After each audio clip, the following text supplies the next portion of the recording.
is the On Call Podcast, your home for sports, news, pop culture, tech, and the obscure. And of course, your host, Michael Myers. I've been drinking Kool-Aid jammers like I did when I was 9, 'cause I like to pretend that I haven't lost the time.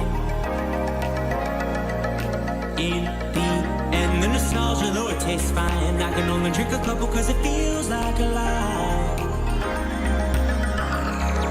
We play Halo and we'd lay low in our basement until the sun began to rise. We would go to school but not learn too much, 'cause it's hard to read when you've got tired eyes.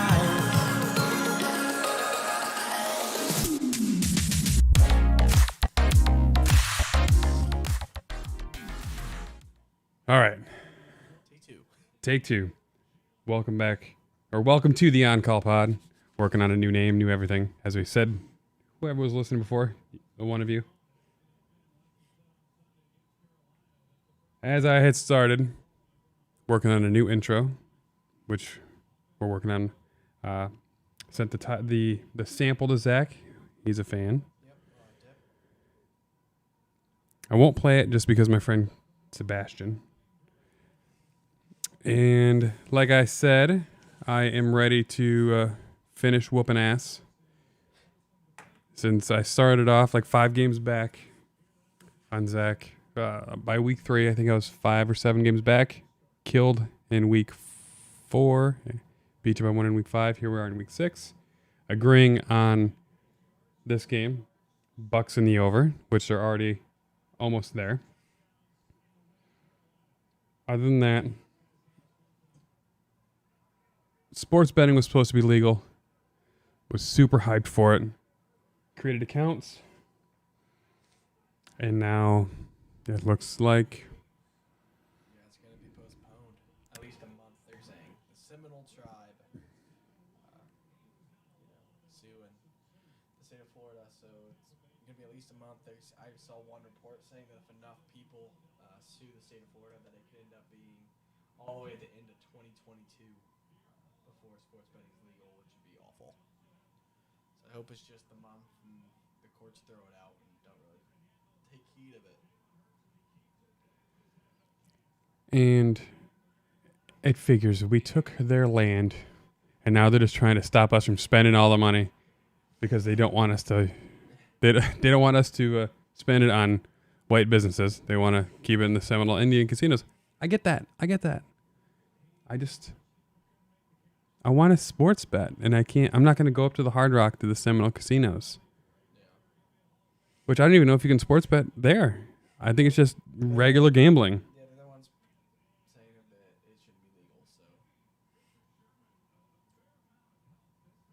Perfect. No echo. Thank you for the heads up, Bethany, because it had been a whole episode of just unlistenable. Well, thanks for listening because, as we know, Nicole is sleeping. So I will have to go in at some point, do a commercial break, and tell the kid to go to bed in like 20 minutes. Because she won't go to bed on her own, obviously. Like at 8, I wouldn't either. I don't fault her for that. I don't know what age. You don't do that so you have your own adult responsibilities. Do you put yourself to bed? Yeah, no one wants to go to bed as a child. No, even in college, I mean, you just stay up until you almost physically cannot anymore, and then you just go to bed. Yeah. So let's see here. Game just started. Tampa Bay just marched down the field. I didn't even get to see what even happened. I'll tell you what, Hurts is athletic, so if anyone's going to be, he is the Lamar Jackson of Philly. He's responsible for like 75% of their yards since he started. And that's nothing to sneeze at. It's just, but he's lacking the arm talent because Lamar, I think, can throw it further. Lamar set the record for a completion percentage for someone over 40 attempts in a game.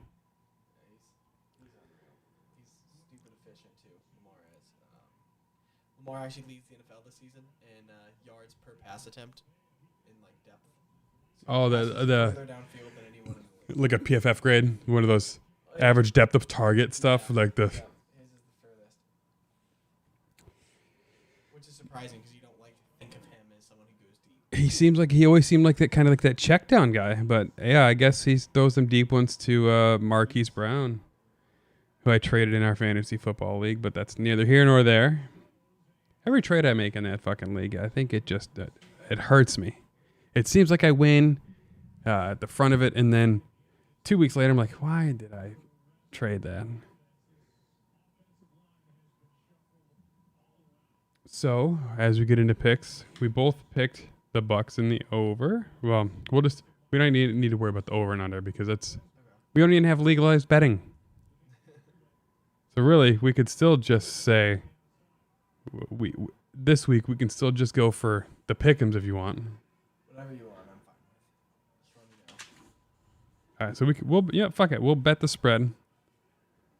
I just got to remember to look to the scores. You know, I had the day off today. I thought, is that Miles Sanders? Quez Watkins. I had the day off. I thought I was going to have such a gravy day.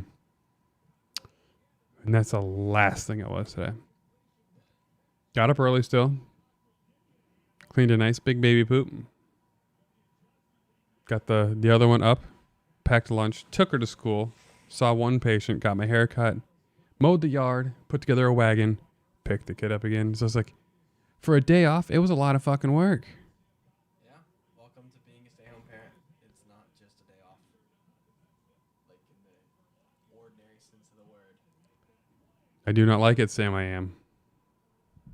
At least I got paid. So that's the shining glimmers that I had vacation time. Yeah.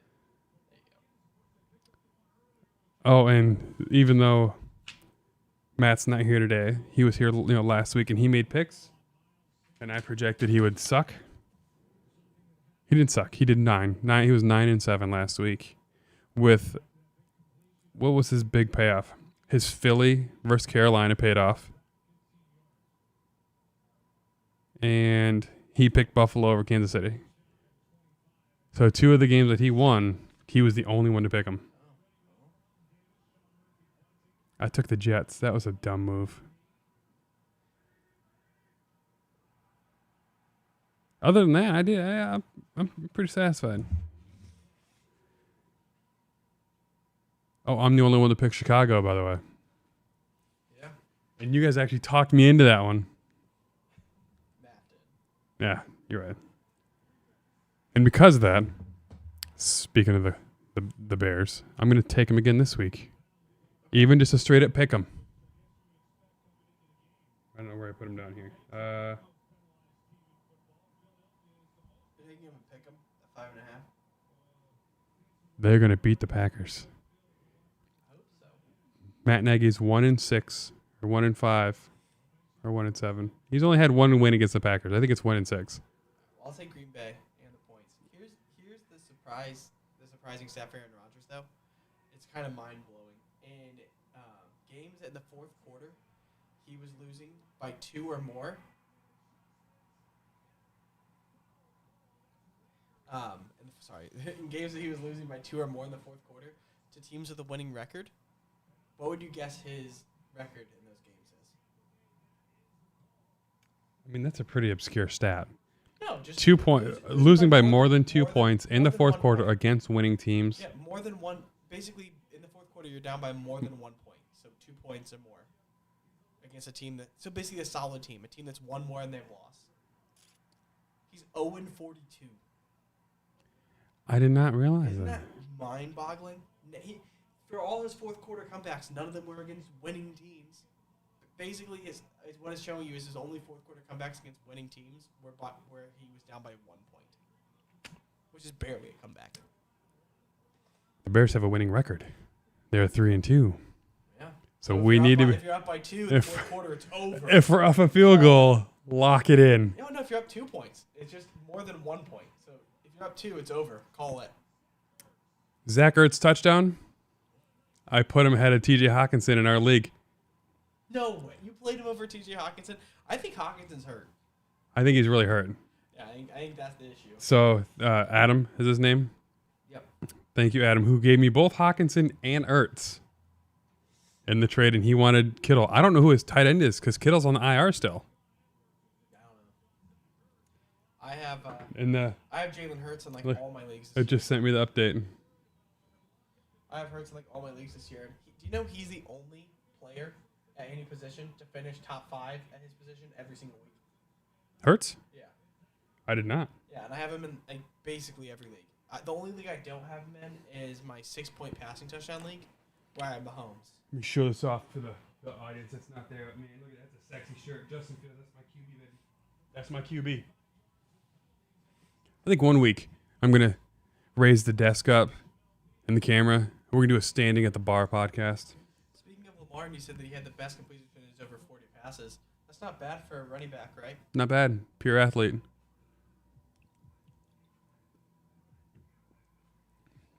And you know, I kind of understood how what they were saying at the time. But he was kicking ass. He was at Louisville, wasn't he? Yeah, he put up all kinds of. He was just killing it.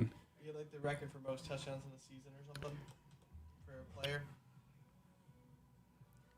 The only reason I agreed with the NFL pundits for a short time was because of his super uncharacteristic throwing style. Because the way he drops his elbow so far, like he's trying to slingshot it, he's gotten it way more compact. So it seems like a pretty decent throw now, but it's still super low. Like he's like a 3/4 tucked elbow. It would seem like he'd require like Tommy John or something one day because it's so weird. Yeah. Like it put a lot of pressure on his elbow. And he was super inaccurate when he came in, unless it was a check down. But he's made improvements. The thing is, like when you look at his mechanics, he's made improvements each year. Before this year, he hadn't had much passing volume because they were such a running team and they had such talent at running back. And then now this year, when they lost all of their running backs on their roster, and they had to come up with Latavius Murray and Devonta Freeman and Le'Veon Bell and like all the rejects in the league. Now he's being forced to pass, and he's showing that he can do it. And the crazy thing is, this week he's supposed to get Rashad Bateman back, who's their first round pick. So, in theory, the most talented receiver on their team, most inexperienced. But I mean, Sammy Watkins isn't it. And Marquise Brown's okay. He's fast. He's really fast, but I don't think he's like a. He's never going to be a true number one. He's not the type of guy who you're just like, I'm going to lean into him and throw it to him 15 times a day. That's never going to be Marquise Brown. The one really great thing I think about Marquise Brown is he's really worked hard on his route running. So he has gotten super efficient, at least in like the interim. So it's like his speed's not going to waste. So it's not like Devin Hester. Devin Hester, I think if he would have worked better or had a better coaching in Chicago, he probably would have been something. I'd be interested to know who has Rashad Bateman in the Dynasty League. Now's the time to get him before he plays because Lamar's showing out passing wise. So maybe get the receiver who could potentially be an option someday because no one. Aloha. He is everyone. First of all, he had the highest points week 1. It looked like he was going to be unstoppable, and then lost 4 in a row. But like all the young guys are on his team. He has Jerry Jeudy. He has Devonta Smith. He has Trevor Lawrence. He has Trey Lance. That dude's team is like 12. He has all the young guys. He has Clyde Edwards-Helaire. Yeah. I mean, they can all bust, and that can be a terrible team. But if everyone on there hits, Yeah, if they come through even just a bit. yeah, he can have a superstar team pretty easily there. Especially because he will also have draft picks. Yep. Unlike Adam, who gave me 7 picks in the past 3 days. I know. I'm going to start acquiring picks. For the 2023 season, I'm in. The only time it really sucks is if you're looking for a quarterback. Because this is the shittiest draft class. The 2023 draft class. I want as many picks as I can get. Oh, not 2023. Yeah, Right. they're saying that it's so deep offensively for receivers and running backs. I need to start acquiring those. And no one's going to value them because it's not next year's picks. It's so far out. I have 2 first-round picks in 2023. You off to a start because you probably have all Adams. You probably have Adams' first round pick in 2023. I do. Yeah, of course. Dude, and if his team falls apart, He told me during this, because he kept offering me, he offered like 7 trades, repeated, and I kept trying to share them with you, but you're too busy for me. We met on Bumble. I thought you were looking for a BFF. You're just looking for just a mild hang. You're not in it to win it. No, that's not true. I've had a hectic last couple weeks at work. I understand, especially after you told it to me today. So yeah, just having a kid who doesn't have a home, who I have to. My wife just sent me a screenshot on my work phone. Apparently, I'm gonna be picking that kid up at 5:45 a.m. tomorrow. I get home late today, so that's gonna be super awesome. Hopefully, that means someone can cover for me tomorrow evening, and I can at least be off early. that's crazy. But again, put it in perspective. I'm gonna go home and sleep in my bed at my house with my kid. Yeah. So, And the worst case, say you have to pick him up on Friday and someone doesn't relieve you. It's like, I drop him off somewhere. Then I get to go home to my family. yeah. And I get to have like a nice hot dinner Yeah. with people who love me. We're going to Disney on Saturday. Ah, So, European America. I'm a what in America? It's European America. Oh, okay. Leonard Fournette, he's on my team too. I've never been to Disney. Pretty excited about it. I'm not gonna mock your excitement for it. Okay, Just no. So one of my friends, we both work for the same home health company, which is recently purchased. So she's going through a mental breakdown because she's in her 40s and trying to learn something new. Who's not tech savvy, but she has Disney passes. She will go to Disney without her family, just for like a day. She has a full a great plan. So think of the stuff that is on your must-see list. Go there first. Don't wait. And as large as it is, you probably only could pick 4 things that you can see. The lines, every line is typically a 120-minute wait. So pick your favorite, go there first. Get there early, get there at open. Our plans to get there at open. Obviously, we have a 2-year-old, so we're not really necessarily trying to ride the rides, which will be helpful. We're That does. mostly just there to see the stuff. So it'll be a much more relaxed, easy trip. Don't waste your time getting autographs and taking pictures with the puppets, with the live action stuff. It's also an hour wait just to get Goofy's autograph and take a picture with him. Autograph of Goofy. Well, when I was a kid, I was 7, I think. I got a couple of autographs. Lost the book on the way home. Don't bother. I also got pooped on by a seagull, and Leave the car. You throw it out the window on accident on the way home. I couldn't even tell. There's a purple spined book, got signed, a few signatures, and then it was just gone. And I didn't. Shout out to my wife real quick, who's been yelling at me to hydrate all day. Here's water. You should be drinking Liquid Death. I should put one right here. Although not sponsored by it, if they wanted to, I would love to have I had the sparkling. one. It was so good. So is it like a Perrier but without flavor? Or, Kinda, yeah, but it was really, really good. It was Liquid Death flavored, basically, but sparkling. It was delicious. Heavily recommend it. Have you ever had a water delivery service? I don't know if you're on Reddit. I mean, not really. I think I have it, but I'm not on it very often. So Nestle's considered in most circles one of the worst companies on the planet. They're trying to privatize water, so they're going to make all the money in the world eventually. So I have had Nestle's Ready Refresh for delivery for 4 or 5 years. And I was just like, well, I'm going to see what else is out there. And we weren't using the 5-gallon jugs very often. So I canceled it. Can't cancel over the phone or anything like that. You have to send an email and then confirm that with touchdown Antonio Brown. Dude, he's still good. He's going to be a Hall of Famer. He should be. I mean, craziness. Talent-wise, he's the number 1 receiver in Tampa. He might be the number 1 receiver In the league. Ever? Talent-wise. Jerry Rice. No, but it's him and Jerry Rice. Yes. I mean, that's the thing that's crazy. Is like, had he not have missed 2 seasons to being insane, like, he's so good. Like, he took 2 years off of football, comes back, and is just like, yeah, I'm awesome.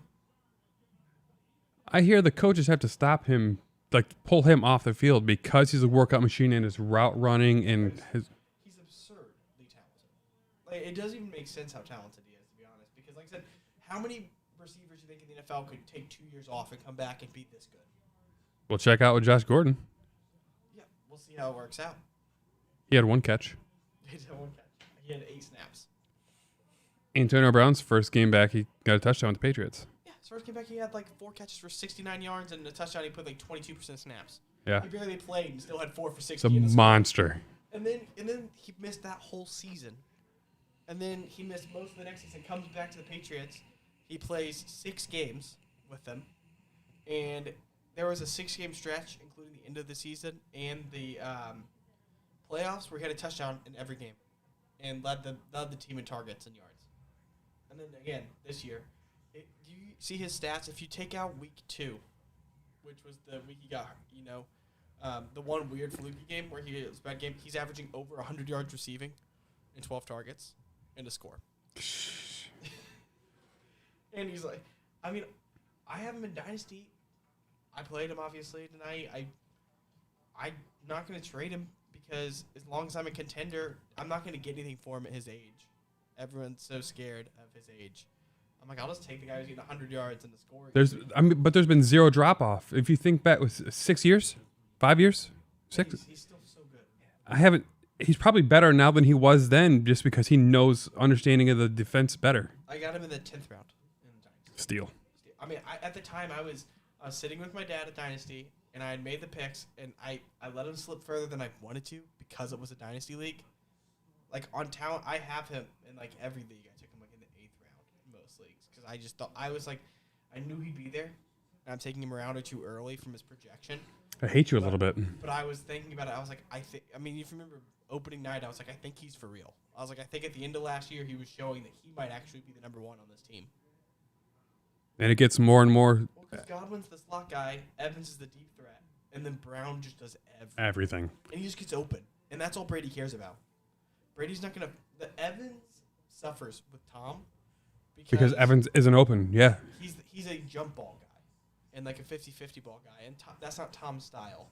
Tom throws it to the open receiver. They should trade Evans to fucking like the Jets. Zach Wilson will bomb it there. Trevor Lawrence will bomb it there. Tom Brady, I remember they said the first practice he ever had with Antonio Brown, he left and he said, I've never seen a receiver that talented. I've never seen anything like it. He goes, we were doubling him in practice. He said Bill was practicing like when he was doubled, and he said we couldn't keep him from being open. He said that there's nothing we could do because I've never seen anything like that. And he said he was the most talented receiver he's ever played with.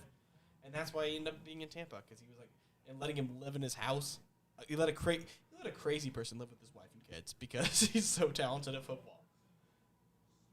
I mean, I'm sure it wasn't the same building. If you're Tom, it's probably like some like one of the servants' places. And you talk to the nanny, and you're like, "Do not let my kids near that guy. He is insane. If I'm not there." I did hear he got a lot of help, and he got some like the therapy he needed. And maybe he did, because he just yesterday thanked Ben Roethlisberger. Oh, he probably realized how much off the chain he was for a while. Yeah, he thanked Ben Roethlisberger for his asset. One thing that's crazy is I saw a thing saying that maybe Antonio Brown's not as crazy as we thought, because he said that he didn't think Juju was a true number 1, and Juju hasn't been good. And then he said that he didn't want to go to the Raiders because he really didn't want to play for John Gruden because he was a racist. And at the time, everyone's like, "What are you talking about?" It's one of those things that crazy made him crazy. Like crazy makes you crazy. And then now everyone's looking back and they're like, Antonio was right about Gruden. Say what you hardcore right. But it makes you wonder, how well known was it? It had to be pretty well known. Yeah, like, did everyone know? Because there's no way that Antonio just figured it out. I don't think he's that type of guy. The NFL's going through, 650,000 emails? They're never going to let... I think there are a lot of people. I think there's a much deeper issue, and they're not going to let everyone who has a problem out there. Gruden obviously felt comfortable to email those things to those people. For sure. Which tells you something. Oh, I'm sure it's an endemic. I'm sure it's everywhere. especially with someone like Bruce Allen, like these old whites. I love Tampa Tom. He's in commercials all over the place now. And he's fucking hilarious. And he's a surprisingly good actor. I've never seen him. Like, did he ever do a commercial at all? He actually was not allowed. I believe it was a contract stipulation. He's not allowed outside media not pre-approved by Bill and Bob Kraft. And then they got in that huge fight about Tom not wanting to use the team's personal trainer. I don't remember if you remember that. I do. That's when everyone learned Guerrero's name. Yeah, and it was like this huge like fight. And like, it's so crazy that I can't believe the Patriots let him go. And it's all an ego thing, I think, on Bill's side, not wanting Tom to feel, like he wanted to prove that he was the reason they won. And I think he really thought, well, doesn't have much left in the tank. Wrong. Like a month or two after he left New England, he went to Tampa. I listened to him on Expert on Expert. It's a Dax Shepard podcast on Apple. Armchair Expert. That's what it is. And I fucking hated Tom Brady for 20 years because my Bears have never had a quarterback. And Tom Brady was fucking charming and hilarious. He talked about how much he fucking hated playing in Michigan and New England because he's from California and he hates the snow. And I was like, man, the greatest snow quarterback of all time hated it the whole time. You know why? I read an article that was talking about why Tom is so good in the elements. And they said it's because he doesn't rely on like mobility and stuff, obviously. So like he doesn't have to trod through, he doesn't slip and fall. And then on top of that, they said he has the best spiral in the history of football. And they said because of that, the wind doesn't really affect it. It's Snowpiercer, huh? So yeah, it's so like perfectly spiral or whatever that like the wind whips. If it's windy outside or snowy or rainy, it doesn't affect the flight of the ball as much as other people. Like Peyton wobbly duck. He threw ducks all the time. He just was smart. He knew my receiver's going to be open here, and he would just put the ball there. And sometimes it looked ugly, and he did not play well in the elements. No, he did not. There's something to it. That's the article I was talking about. They said that's why Tom Brady's done so well in the playoffs, and because it gets cold, and everyone else, the wind and the snow and rain, like affects their balls, and it doesn't affect him.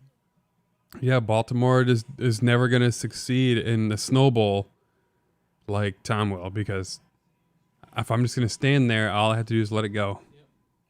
And then Tom had 16 touchdowns coming into the night in 5 weeks. He's thrown 2 already in the first quarter of this one.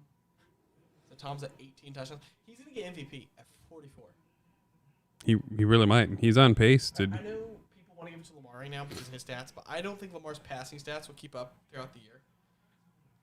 And I just think that the Bucs have it in them to be like 14-3 or something like that. And then Tom throw 50 touchdowns.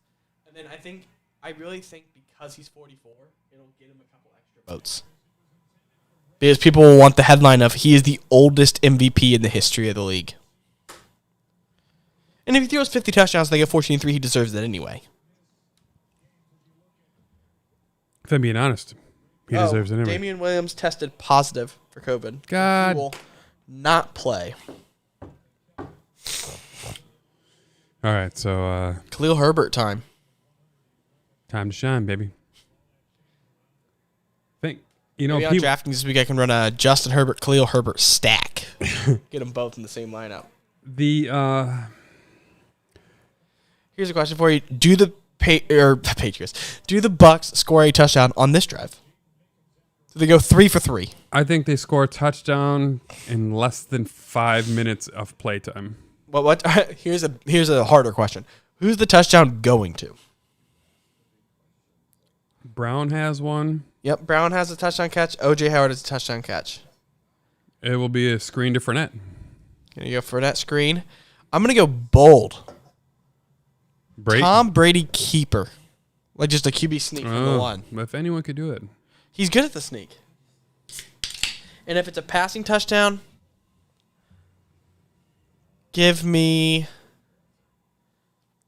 Cameron Brate. Give me Godwin. He's not really done anything this year. He had a really good first game, and then hasn't done anything since. I'm a big fan of Godwin too. I hope he leaves. I thought he was. He wanted out this year. They tagged him. Which why wouldn't you? If you're them, they kept everybody this way. Yeah, I would have. Allen Robinson's leaving the Bears. He's gone.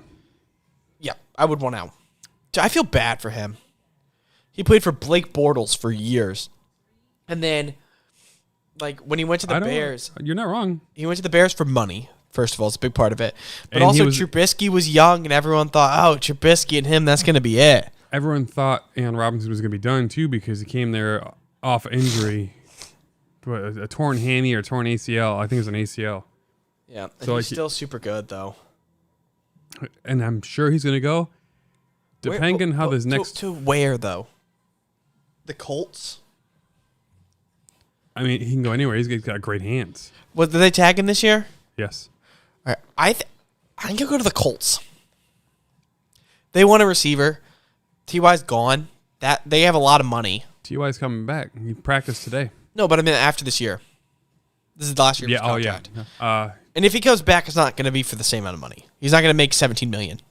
So they have the money for Robinson. So I mean, you have him and Pittman and Jonathan Taylor in that offensive line. You're starting to build an offense there. Maybe Carson Wentz can do something with that. Carson looked good against Baltimore. I want to see Miles Sanders out of Philly, though. He's so explosive. I just don't know where he'd go. It's so hard to put running backs on other teams. Thank goodness the Bears picked up Damian Williams to begin with because last week, and now he's hurt, or COVID. It's crazy. Thank goodness we had 3 running backs. They thought the Bears were dumb to draft Khalil Herbert, and it's already paid off. That'd be a scary team for him to go to. What if he went to the Chiefs? Who? Miles Sanders. Because he's so fast. Depends on money. The Chiefs are pressed against. No, he's on his rookie contract still, so he's not. Oh, he's not leaving before that. He's not leaving before that. The Eagles would be dumb to let him go before that. I think it'd be a trade. They have Gainwell, so they obviously drafted someone else. By the way, Tom, it said, is 11 for 12, 121 and 2 scores. He's a video game this year. Do you see he has 2 interceptions on the year? And they're both in that opening night. And if you remember, one was on a Hail Mary, 10.5. Yep. And the other one hit Leonard Fournette in the hands and then bounced in the up. face. And then bounced up in the air.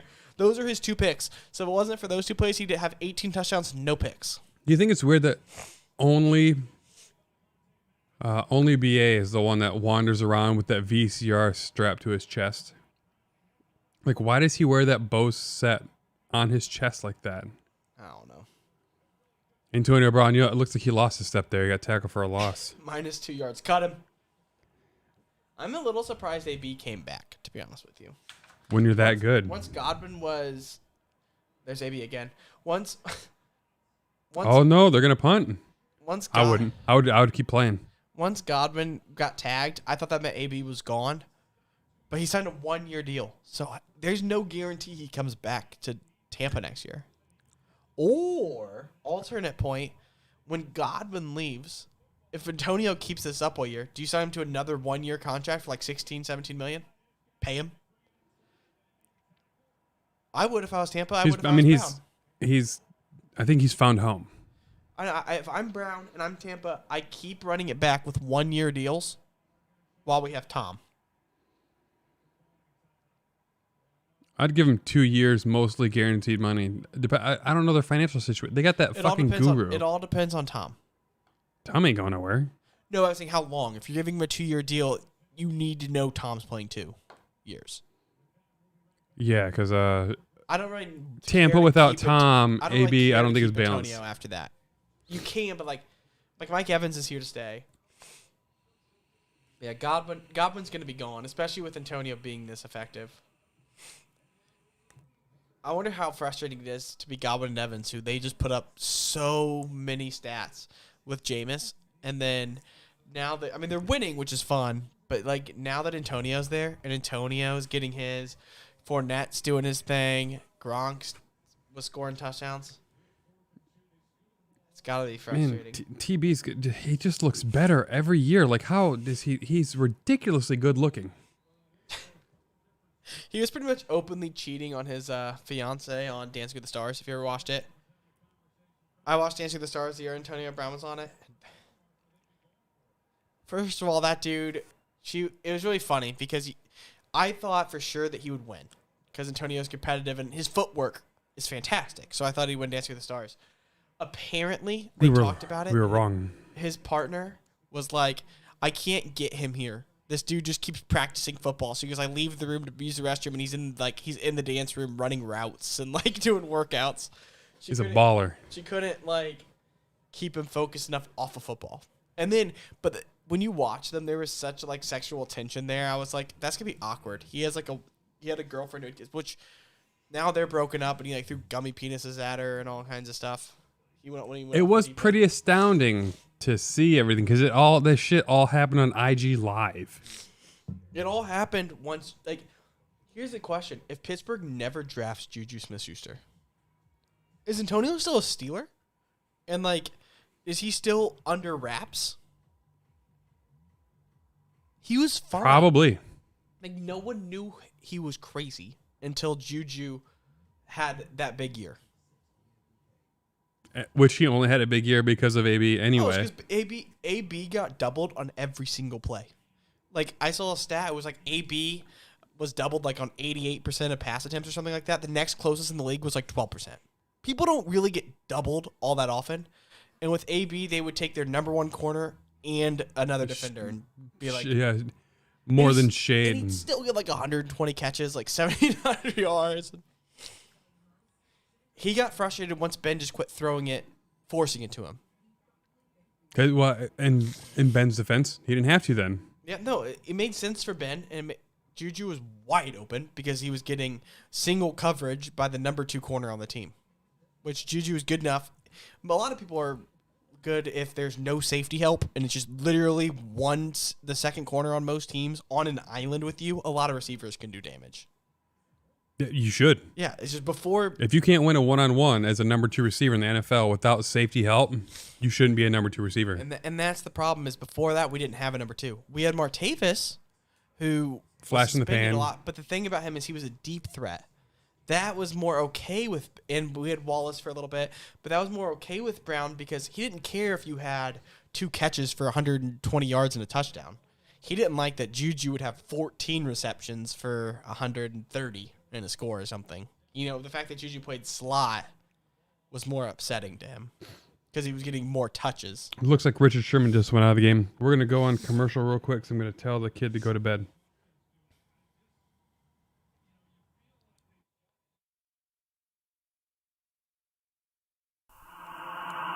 I've been drinking Kool-Aid, Jim.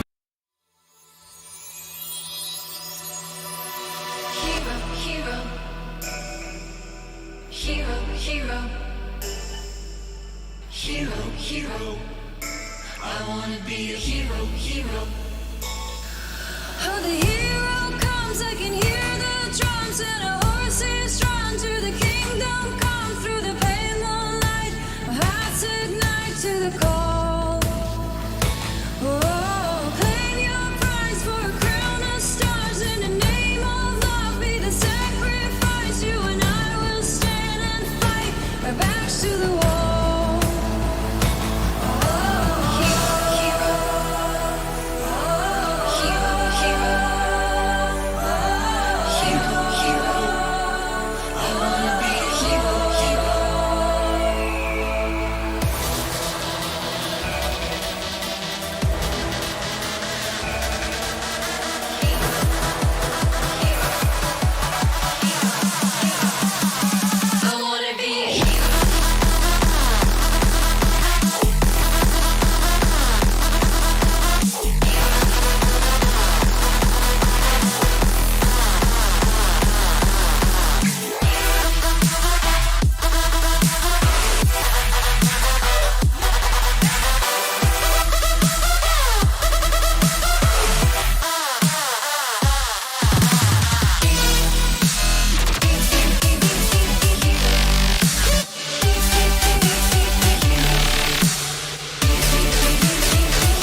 And we're back. Got the kid off to bed. I will give her credit.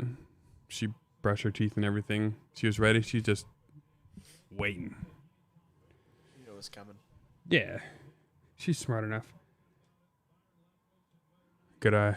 Good eye, Captain. Thanks. Got to put the sexy back on screen. I'm bringing sexy back. So we covered 2 games. We agree on the Bucks at 7. We've only done 2 games. Oh boy. All right. Let's try to do better. Plow through. Little faster pace. Dolphins at Jags. Dolphins 3-point favorites in Jacksonville. Quarterback still undecided. It's not in Jacksonville, by the way. What? It's in London. Oh, it's the 9:30 game. Yep. But give me the Dolphins, even though the Jags will have home field. Jacksonville is London's team for some reason, but they're terrible. You know, this is win 1 for Trevor Lawrence. We'll see.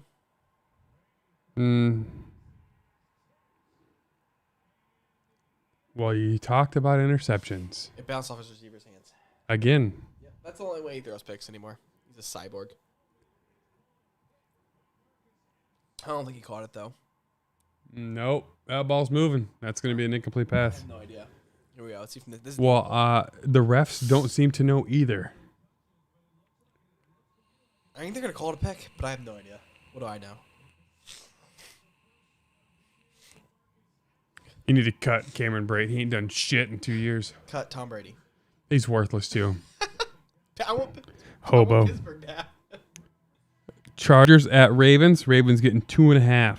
Give me the Chargers to cover that. I mean, it's just an outright pick, though. How likely is it they lose by 1 or 2 points?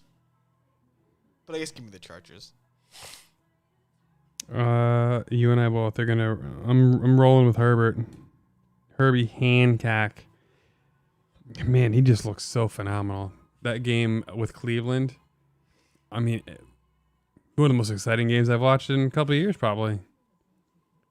Was there a 100-point scored almost? 89. Fuck. 47-42. That is absurd. So people are trying to say that the Bears win didn't mean anything because the first discussions of emails were released. Do you think NFL players were following their Twitter feed right before game time? No. I just don't know how good the Raiders are. I think the Raiders are one of those teams that week to week are just so different. They're one of those teams that could be really good and could be just not good. It's just frustrating as a Bears fan. Kind of like the Saints. I feel like they're good sometimes, and some weeks they're terrible. You never know what you're gonna get. It's just annoying. You know, the Bears beat the Bengals. Oh, what's the Bungles? They don't matter. Packers beat the Bengals, and everyone's like, oh, the Bengals are for real. They're good. That is weird. And then the Raiders, like, oh, the Bears are going to get smoked by the Raiders. They're good. They can't keep up with that offense. You going to take that? Yes. Hello? Well, I'm not home.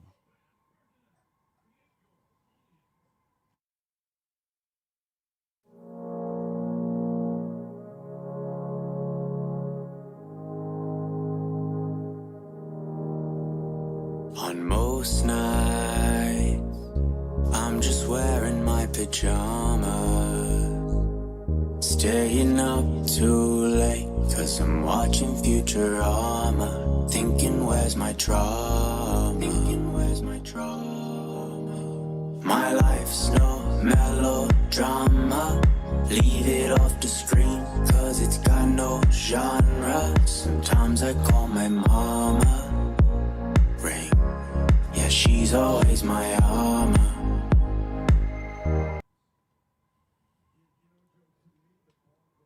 All right, we're back. Right. Emergency phone calls work out weird like that. See what we're saying. Week to week teams like the Raiders. Yeah, and the Saints. The Saints. It just sucks as a Bears fan. Every time they're going to do something, they minimize it. But then when the Packers beat the Bengals, which took 4 fucking field goals. That was absurd, by the way. Just neither team wanted to win that game. So next we got the 2.5-point favorite Minnesota Vikings against Sam Darnold's rushing attack in the Panthers. I'm taking Darnold.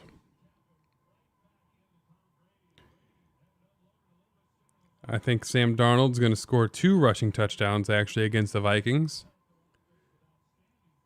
How's McCaffrey looking? Have you heard anything about him? Because I haven't.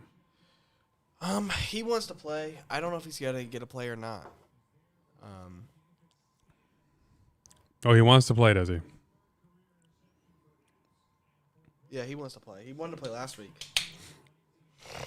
Who you got? Minnesota, Carolina.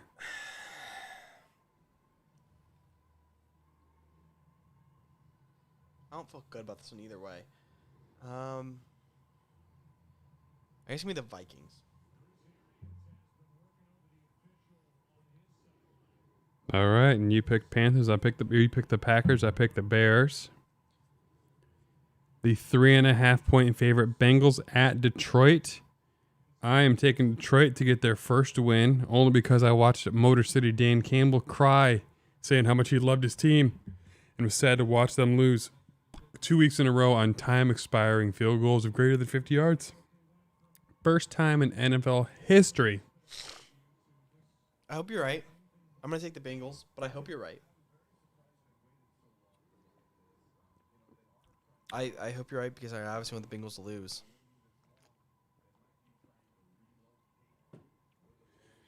Yeah, I don't see how Detroit's going to compare against Joe Burrow, Joey Franchise, as he gets called in the locker room apparently. Next one. Texans at the 10-point favorite Colts. I'm taking Houston. Well, if we're going spread, I'm taking Houston to win Indy. Yeah. Give me Houston as well. 10's a lot. 10's a lot, and Houston almost took out New England last week. Houston doesn't have that type. They said incomplete. They said no pick. Called it. I should be a ref. Call me Pereira too. Yeah, but give me Houston just because that's a lot of points for an Indy offense that I don't think can just hang 40 or anything crazy. Yeah. Next one, 10-point favorite Rams at New York Giants. The Rams. 10's a lot, fair. but the Rams offense is legit. I am only going to join you on the Rams because I don't know the injury report yet. Kadarius Toney did practice today. He's going to play. Sterling Shepard's going to play. Barkley is not. Galladay is not. Slayton is TBD. Daniel Jones. He hasn't passed protocol yet, hasn't he? Yeah, and Daniel Jones is TBD. So, Danny Jones and healthy receiving core, I would take the Giants with the points. yeah. What about Mike Glennon and no Galladay or Slayton? I watched Mike Glennon lose his job to Mitch Trubisky. Only Mitch is that bad. No, but that means Mike Glennon's worse. I have faith that Danny Dimes would keep it within 10 with his receiving core. Yeah, I can see that. Next one. The worst team in the AFC West. 6.5-point favorite Kansas City Chiefs at Washington football team. Give me the Chiefs. They let me down too much, but Although yeah. They are like 17 now in their last 18 They games have against the spread. And here's the thing. I don't think they win by more than 7, but I think they win by 7. I don't think they have a team that can just – their defense is so bad. I think they win, but their offense is so good, I think it's just going to be like they win by a touchdown or something. As bad as their defense is, I don't think they're the offense of the – My choosing Kansas City has nothing to do with Kansas City. Oh, I think this game could be 35-28 though, or 42-35, that type of game. That hurts. Yes, Give me some sir. points, baby. Another 2.5 points. Because McLaurin, Gibson, they're gonna score. Did you see the Chiefs have in the first 5 weeks? They have 8 receptions against them of over 40 yards. I heard another interesting stat. And they're 31st against the run. So they can't stop anything. The greatest offense in NFL history averaged 7 yards per play throughout the whole season. They're giving up 7.1 yards per play on defense. Yeah. So their defense is worse than the best offense in the history of the NFL. Yep. They're... Oh, deep throw. Oh, that's shitty fucking. That was who was that? Who was the receiver there? Quez. That was the shittiest read. He jumped up like a defensive back who didn't know how to read when a ball was coming in. Yeah, he jumped so early too. All right. Cardinals. Yep. Cardinals at Browns. I actually would bet Cardinals money line this week. I don't even know what the difference between money line and spread is. What's the money line? They're plus 125 to win. So like, if it was even, because Vegas takes their piece. So if it was even, like, say there was no spread, it was spread 0. Both teams would be minus 110. Plus 100 is even money.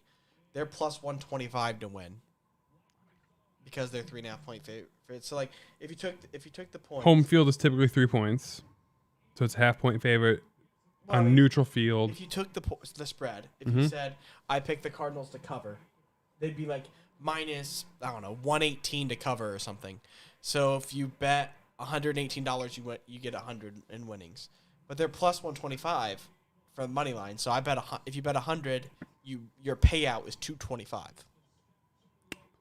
So you get a little extra juice, and I would take them just to win the game outright. Okay. But okay. I mean, there is obviously a lot more benefit because if you take the points, they could lose by 3 and you still win. But the money line is just I would pick them to just win the game. That's what money line is. It's just the outright pick. And so usually you don't bet money line on the favorites because you get into where like for instance the Steelers are minus 4.5 this week, I believe. Steelers are 5.5. 5.5. They're probably like minus like 270. So you have to bet like $270 to win 100. So you usually don't bet money line on games like that unless you're gonna. Because it costs so much money to make anything back. Unless you're gonna do a parlay. One of my favorite betting strategies actually is to do teasers. I'll do like 6 point. I'll do like a 3-leg, 6 point teaser where you tease the Steelers. You do an alternate spread. So like the Steelers, you'd have it at I wouldn't tease the Steelers 6 points. I usually do 6. I would tease them 5 points down to like half point favorites. And then, so that they only have to win by 1. And then tease, say, the Colts to minus 4 and the Chiefs to minus 0.5 or something. And then you parlay those and they come out to like even money. I like to do that kind of thing. Like I pick 3 teams I like to win and then, it's always nice if you can get them. Like I like it when you get like 2 teams that are 9-point favorites, and you can get them to like 2.5. So like if they win by a field goal, that's what I always like to do if possible. Or get teams that are right around touchdown favorites. Like this week, the Chiefs and Steelers would be perfect because you get them down to basically they just have to win. God, AB, his legs move so fast. So we're both taking Arizona. Yeah, maybe if sports betting's ever legal in Florida, I can give advice to our 3 viewers on which teams to tease, and we can do like little teaser parlays to make money. So I used to do it in Indiana all the time. And next game, Raiders at the 3.5 point favorite Broncos. I'm taking Oakland. Yeah, I'm taking Vegas.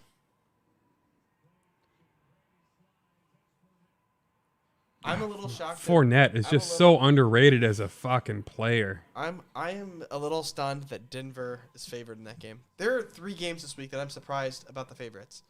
The Denver game, the Cardinals game, and the Chargers game. All 3 games I'm a little surprised at who's favored to win. I mean, really, Cowboys at Patriots is kind of a surprise too because that means on a neutral field, they're roughly 6-point favorites. Cowboys 3-point favorites at Patriots. With the spread, I would still take Dallas because I think that Dak is fucking feeling it. I don't think Matt can keep up. I feel like he's going to throw another pick to fucking Diggs. I'm taking Dallas. with the points Yeah. in New England. Yeah, I will too. I don't buy New England. I've been picking against them all year, and overall, I don't think they're that good. They hung with Tampa, but they pulled out all the stops. They did like a flea flicker and like a double reverse and whatever you're doing. And it was a torrential downpour. Tom Brady without rain, I think BA. As weird as it sounds, Tom looked nervous in that game. Dude's not nervous for the Super Bowl, but facing New England in Foxborough, he knew that was his last time there. Because, I mean, unless they play him again and when he's 48. Teams. And would it be in Tampa?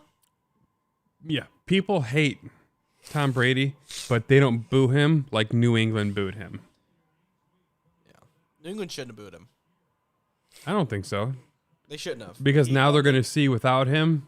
Well, he won him what, 6 rings? How about just say thank you and move on?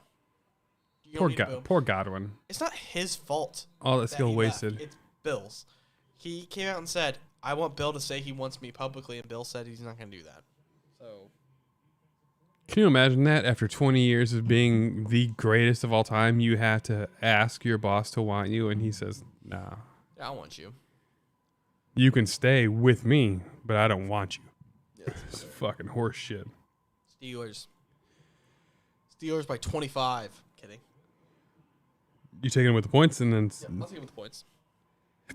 I think our defense can take them with the points, even if we're not allowed to have the ball in offense. how hurt are they? Ooh, our defense? Yeah. They're back. Oh, like Devin Bush, TJ, all of them are back. Bush is back. TJ's back. Everyone's back. The only one who's not back is Tuitt, who we've not had this whole season. And then Alualu broke his ankle or whatever. But everyone else is back. I follow the Bears on Twitter. Every week I get to watch their injury report, and it's just growing exponentially. Like A-Rob didn't practice. Khalil Mack doesn't usually practice. We're at least back. Hicks is out. We're back to healthy and facing Geno Smith. So I feel like our defense should be able to win by a touchdown, whether or not our offense can do anything. And our offense showed signs of life last week. I'm taking Seahawks only based on points. I don't think they win by 6. It's possible, but I just think that that's the type of game that could be a blowout just because we could get up by a touchdown or two, and then our defense could get pick sixes. Geno Smith is not good. And the last game, which I think is a Monday night game, 5.5. It's a bad. I think the Seahawks are going to really, really fall out of this while Russell Wilson's hurt because The they're belief 2-3 with him. Their defense is abysmal. Their defense is really bad. It is bad, and Their offensive line's not very good. they just traded for or signed the rights to a practice Trey Flowers. Well, their offensive line's not very good, and their defense is terrible. And then now you bring in Geno Smith, who has had a lot of career issues with turnovers. It's not a recipe for success. The last game of the week, Bills, Titans. Give me the Bills. They look unstoppable now. You and me both thinking that. I mean, Pittsburgh beat them, obviously, which makes no sense. I think that's a week 1 jitters thing. That's all I can think. No, it's our defense was healthy, and our defense can shut anyone out at any time. If our defense plays at their peak, it's just really hard to win. I mean, that's what happened. We just made it impossible for Josh Allen to do anything. We took Diggs out of the game.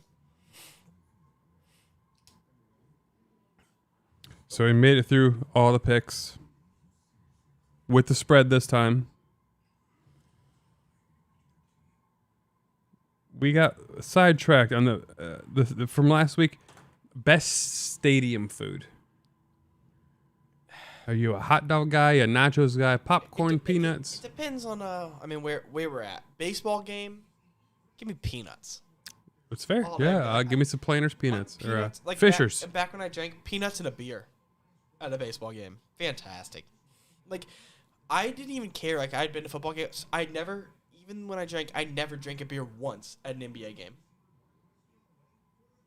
We're drinking a Pepsi or a Coke or something? I didn't really drink anything. The games were like 2.5 hours long. If I grabbed anything, it'd be a soda or something. But I don't know why I never got the urge to drink at an NBA game. But at baseball, I want a beer. Football, I had beers. But it wasn't like baseball. It wasn't like that need. I've never been to a pro football game. Really? Why? Let's go. This year. So We can do like a Jags game for like $20. I have spent an entire game in the parking lot of a Tampa Bay Buccaneers game. See, the Bucks would probably be expensive tickets. It depends on who they play, but we should go to like there are 3 options. We can go to a Dolphins game for cheap. We could go to a Jags game for cheap, or we could pay actual money and watch the Bucks play. Something. Bears play in Tampa in 2 weeks. Okay. It's a thought. Yeah. I really wanted to go. They played in Jacksonville last year. Pittsburgh doesn't play in any of these teams this year. So the company I worked for at the time was giving out free Tampa Bay tickets. A text message didn't get read or something. My mom got to go into the game. I sat in the back of our Chevy Trailblazer with a cooler full of ice cold beer and just stood far enough back that I could watch the Megatron, the Jumbotron, to watch the fucking game and listen to the sounds of the game for 3.5 hours. It wasn't my most shining moment of a football fan, just standing there in the blazing heat, scrolling my iPhone trying to watch something. When do the Bears play? You said 2 weeks? That's not 2 or 3? 1 week. It's next week. It's next week? Yeah. Next Sunday, huh? Sunday the 24th. Man, time flies. Time fucking flies. Dude, and Pittsburgh's on a bye that week. So it's perfect. It's kismet. No Pittsburgh next week. And Savannah will be at her mom's. Look at that. Look at that. Who knows? Maybe we'll live stream some coverage from the Bucks game. Tickets as low as $161 from Vivid Seats. Dude, that's the thing that sucks about the Bucks being Super Bowl contenders is it's a little more steep. If we can talk to the family about it, I'll just buy tickets. I don't care. I got a couple bucks. So you're The day after we go pumpkin hunting. You got a hunt for pumpkins? With you at Huntsaders. I wouldn't call it hunting. Don't know where they're at. We'll see if I can find any. Great food trucks at Huntsaders.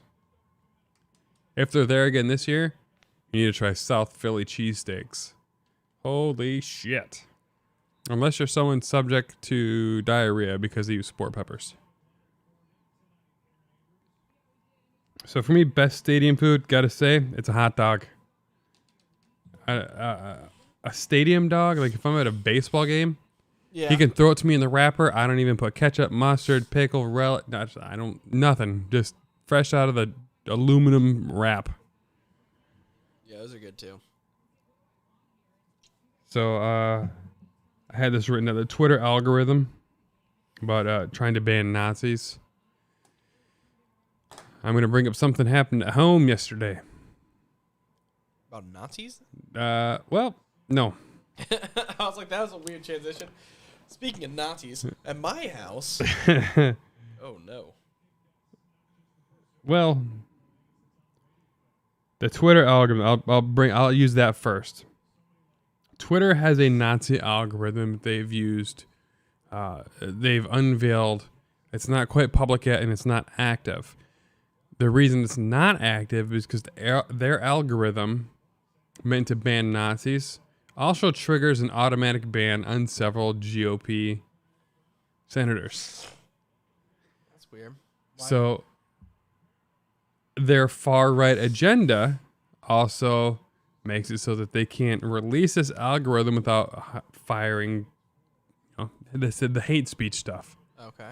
So people like Lauren Boebert and that blonde dumb bitch that's in the GOP. I can't remember her name ever. Oh, Tommy Loren? Oh no, she'd be banned too. She's lucky she's hot, or she wouldn't have a platform. That's what he said, blonde, and I just went. Not Kellyanne Conway. What is that mother? Anyway, so the reason Twitter can't release their algorithm is because it just triggers all the stuff for the right-wing Republicans, the far right-wing Republicans, because because the beliefs that they've been promoting so far are just so towards fascism, they can't, the AI can't configure the two. You and I are both fairly liberal, definitely further left than further right. Definitely on social issues. Not even close. Right. So that's where it's at. I am pro-vaccine, and I was vaccinated. Ooh, speaking of, federal mandate coming. You hear about that? No, but that's what I was coming up. They said they think it's happening by December 9th. Well, the company Nicole works for home health sent her a message. They wanted a vaccine card. She's not vaccinated. They said, well, if you're not vaccinated, you can no longer work in the field and see patients starting November 2nd. She blew a gasket. Huge. I was kind of surprised. Does she not want it? She just said she wanted to wait until she knew better side effects. Like, well, what kind of side effects are you waiting for? Yeah, you wait for the flu shot every year? It's technically a new vaccine every year, right? Not get into it there. Honestly, I have no problems discussing it. She seemed pro-vaccine. Just wanted to wait to make sure that if we were going to plan to have another kid, she wanted to know it wouldn't affect it. Everything's coming out fine. It's actually, studies have shown thus far, if you want to have another child, all you're doing is carrying antibodies to pass on to the baby so they aren't at risk.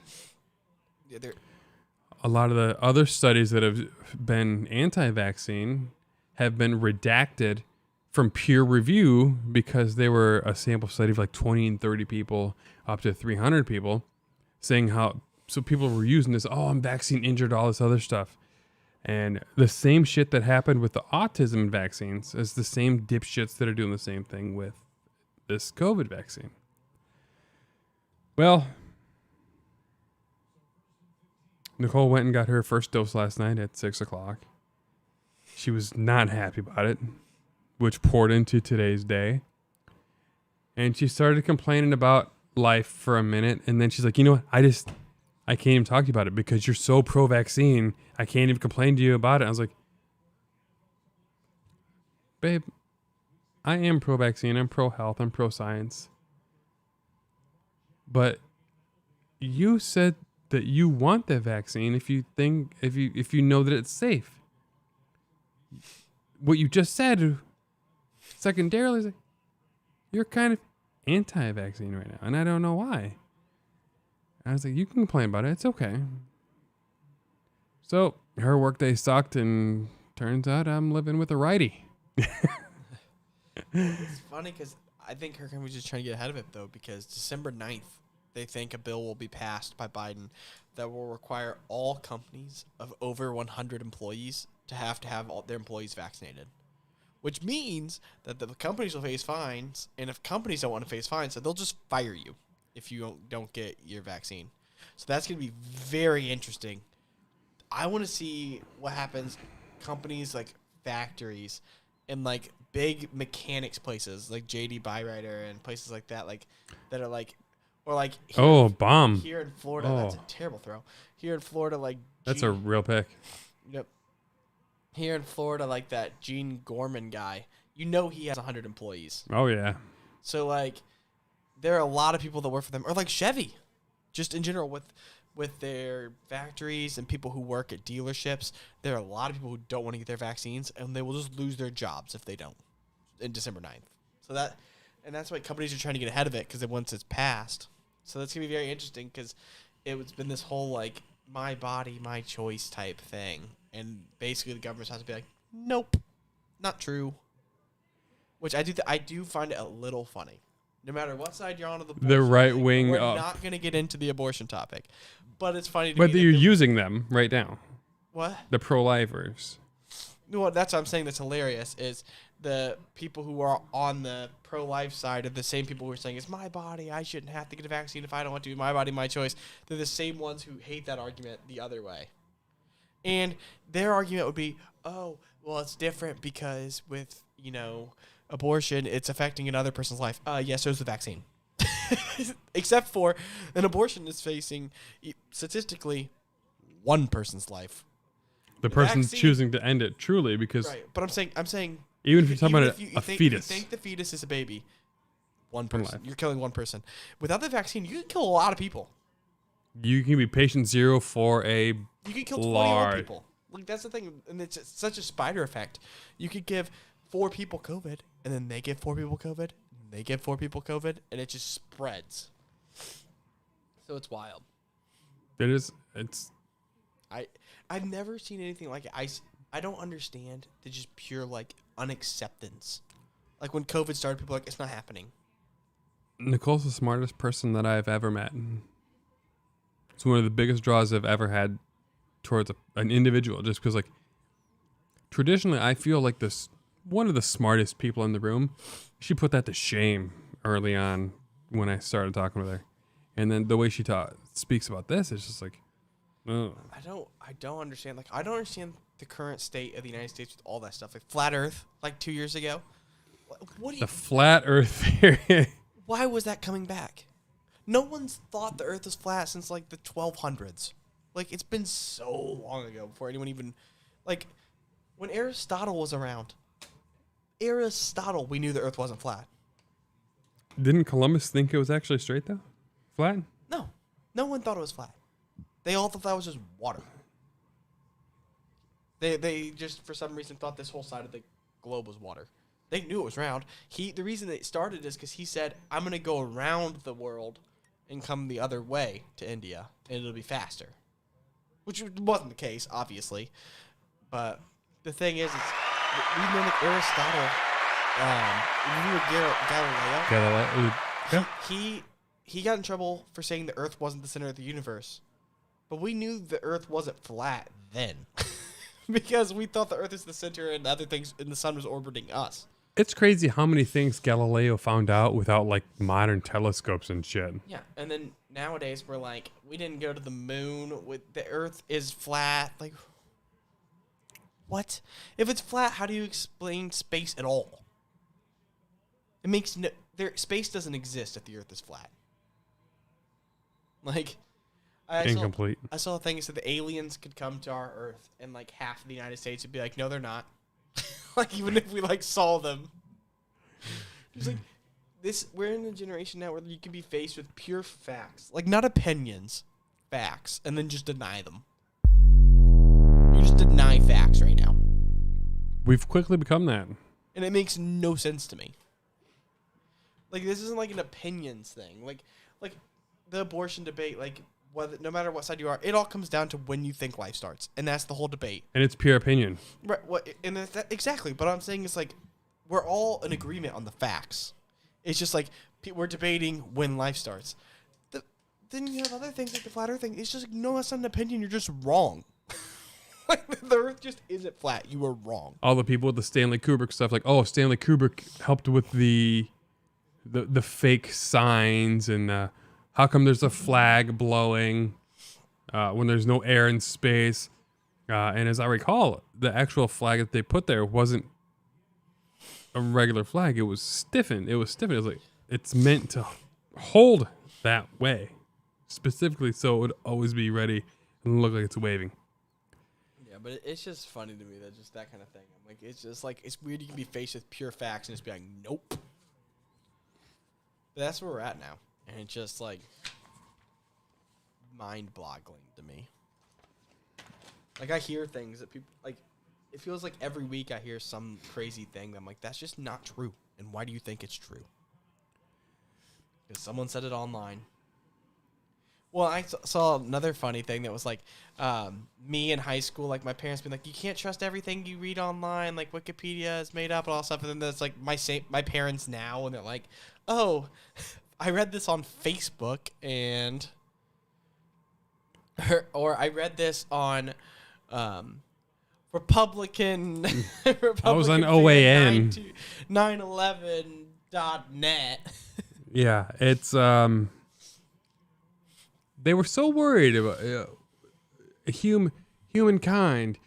We have all knowledge in the history of our world at our fingertips. We're worried about too much knowledge being at our fingertips to not learn stuff. It's like, no, we are actually getting dumber. Yeah, we're just gonna deny stuff we know. That's our new plan. So another controversial topic. Speaking of, gay abortions Speaking of abortions, I have a video for you to react to here real quick. You ready? It's a quick little TikTok. Oh wait, do you want to hold on? Wait, so I can play the audio for it right there. Plug it in, so you can start it over, so I can hear it, and then. All right, you ready? Yep. Do you truly, in your heart of hearts, truly believe that this is a human being? This, Without a doubt. without a doubt, Yes. this is a dolphin fetus. So let me. Without a doubt, a dolphin fetus is a human being. This is a human fetus. Look how similar they look, but quite different. Dolphin. You just confirmed that a dolphin. Do you truly, in your heart Just of hearts, confirmed a dolphin. That cracks me up. I saw that and it was like, it's so funny. He's like, "Is this a fetus?" He goes, "Without a doubt." Yeah, of another mammal. I thought that's the best argument I've ever seen because it was on a debate show. Do you think this is a human being? Oh, without a doubt. And then you hit him with the, well, you want to start. If life begins then, is that when child support begins? Is that when government benefits begin? And all that. It's so. So many people will be like, no, Is that when, like, do we change birth dates? Oh, Drinking age of 21, is it based on, like, when you first are found in the womb and they just estimate when you were conceived? sorry. September 18th is not my birth date. My parents' first ultrasound was March. Yeah, So- it's in your birthday sometime in January, right? Give me a drink, motherfucker. Yeah, I mean, you know what I mean? Like, that argument comes into play, too. As it should. If life starts at conception, then I'm 21 9 months earlier. Victory. Yeah. Maybe. Speaking of, there are some really interesting debates that maybe shouldn't be had, but like the people that say drinking age should be 18, I don't think so. Well, the science says it shouldn't be anyway because... Well, science says it should be till you're like 26. Yeah, because your brain is still... Oh, you can fight in the war and you can vote. For me, my only issue with like 18... I was dumb as fuck at 18. I was dumb as fuck at 21 too. Sure, but the thing about 18, even 19, alcohol just becomes too readily available in high schools, is my issue with it. All of a sudden, you're getting 15-year-olds with easy access to alcohol. Oh, yeah, the first drink I was offered? Shit. No, but I mean, can you imagine if 18-year-olds could buy alcohol, how many 14 and 15-year-olds can get alcohol now with ease? I honestly don't know anyone who couldn't get alcohol at 15. Right, but I'm saying, you know how much easier it is at 18? Like, because 18-year-olds are still in high school. So then they have freshman friends. You don't have to you don't have to be a 15-year-old who knows a 21-year-old anymore. You're a 15-year-old who has to know someone that's 3 years older than you. That's a lot easier. What if we took the European approach And just made it legal? It'd be a mess and for a eliminate little the... bit. Yeah, For a but little, there would be some growing pains. It'd eventually work, but for a little bit, it would be a problem. thus far it seems like Every marijuana child I work with, it would be a major That's issue. true. You see a different side of it though.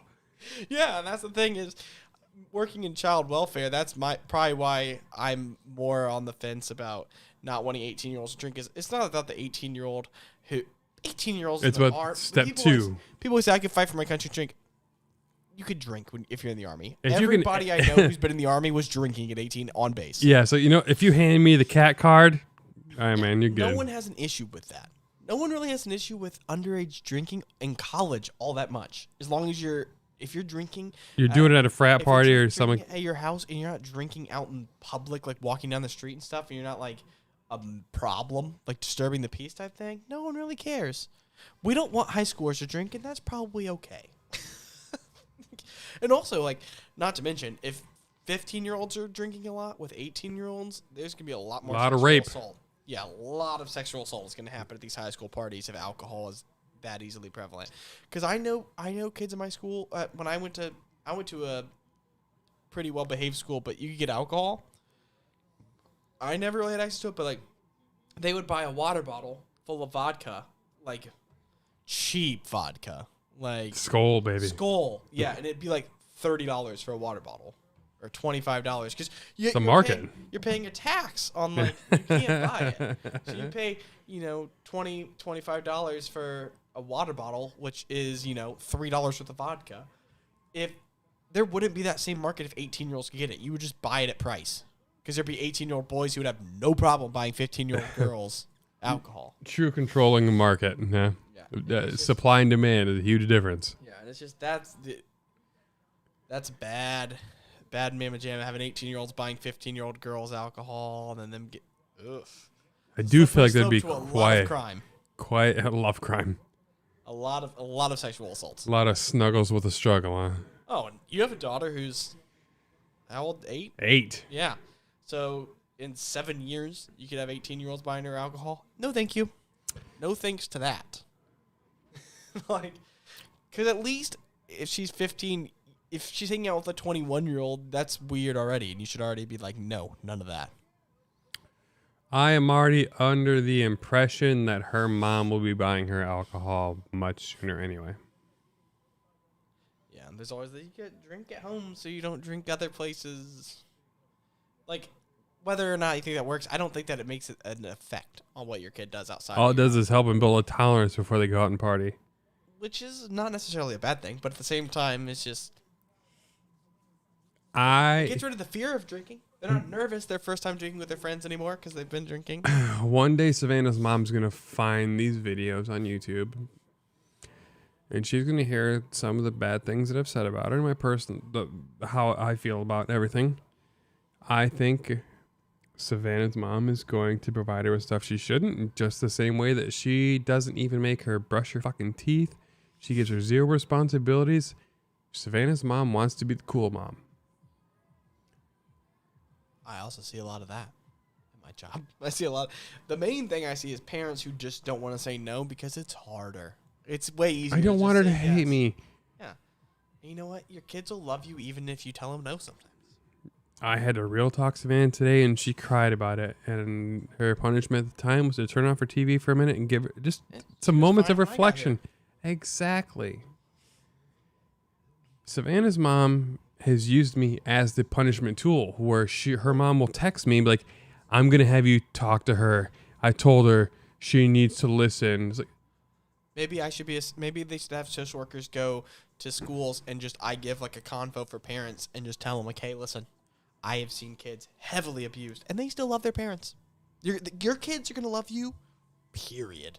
No matter what you do, they're going to love you. So how about just try to be a good parent and not worry about trying to be their friend?"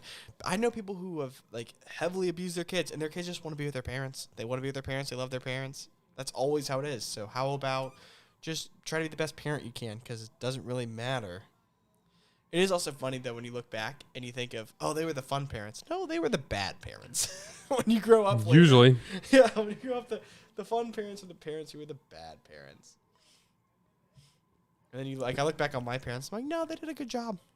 Like, my parents at times were fun, and at times weren't. They did a good balance of being my buddy, but also, like, not letting me do stupid stuff. That's all you can ask for. Yeah. We can skip school together and we can go watch a movie. But you're not going to go and drink. That was my family. I didn't drink young. I didn't cuss in front of my parents when I was younger. I did all of the respectful, normal kid stuff. But then they would let me. I got good grades in school. We would skip school. I remember I skipped for my birthday. I skipped a Friday, and my dad took me to Pittsburgh, and we toured the city. Like, that was awesome. But like, we skipped it. We skipped school on Friday, so I had a 3-day weekend, But, I mean, I got all A's and B's, so that's the thing. Because you get good grades, I don't care if you miss some school days. You said if my grades slipped, it's different. Nicole missed, I think, more than 50% of her senior year and stuff because she already had straight A's. Her dad tried to yell at her. She goes, "What? What are you going to say? I miss school? It's already straight A's. Everything's in." I don't know. I worry how Savannah's going to be because the lack of discipline over there. So every week I pick her up. Every other week I pick her up and just like, she forgets the discipline I've instilled. Because for the longest time, Savannah's mom used talking to me on the phone as punishment. And it's just not anymore. And I am admittedly way more harsh on her than her mom is. I have no problem. I'll take your tablet away. You can earn it back. I turn the TV off and you know what? Sit there in your bed because I told you to watch Jackson while I cooked for you specifically and you left him there. So turn your TV off, turn everything off, sit there. It was rough. She was mad. She cried. I walked back in to give her stuff back because I didn't make it long. She got the message. Mm-hmm. Kids' attention span is so fucking short. I'm not going to punish her for weeks for something that I walked back in, 10 minutes later and she's wiping away tears like, all right, you got the gist. Yeah, you get it. Let's do the gaming system one I saw you got on there. Okay. I saw that caught my eye. Yeah, we can do that. Give me 1 minute to just pee and make sure the TV and stuff's off because Nicole is sleeping. I want to make sure Savannah's TV is off now because we the hug and kiss to bed. I just want to make sure. Double check because although drunk-ish, I'm very responsible drunk. That's why I drink at home, drink during the podcast. So going on a break. And Zach's probably going to text his way because he's pussy whipped. Dude, I wish. I'm just whipped. Just whipped. Oh. All right. So another song by the Half an Orange crew with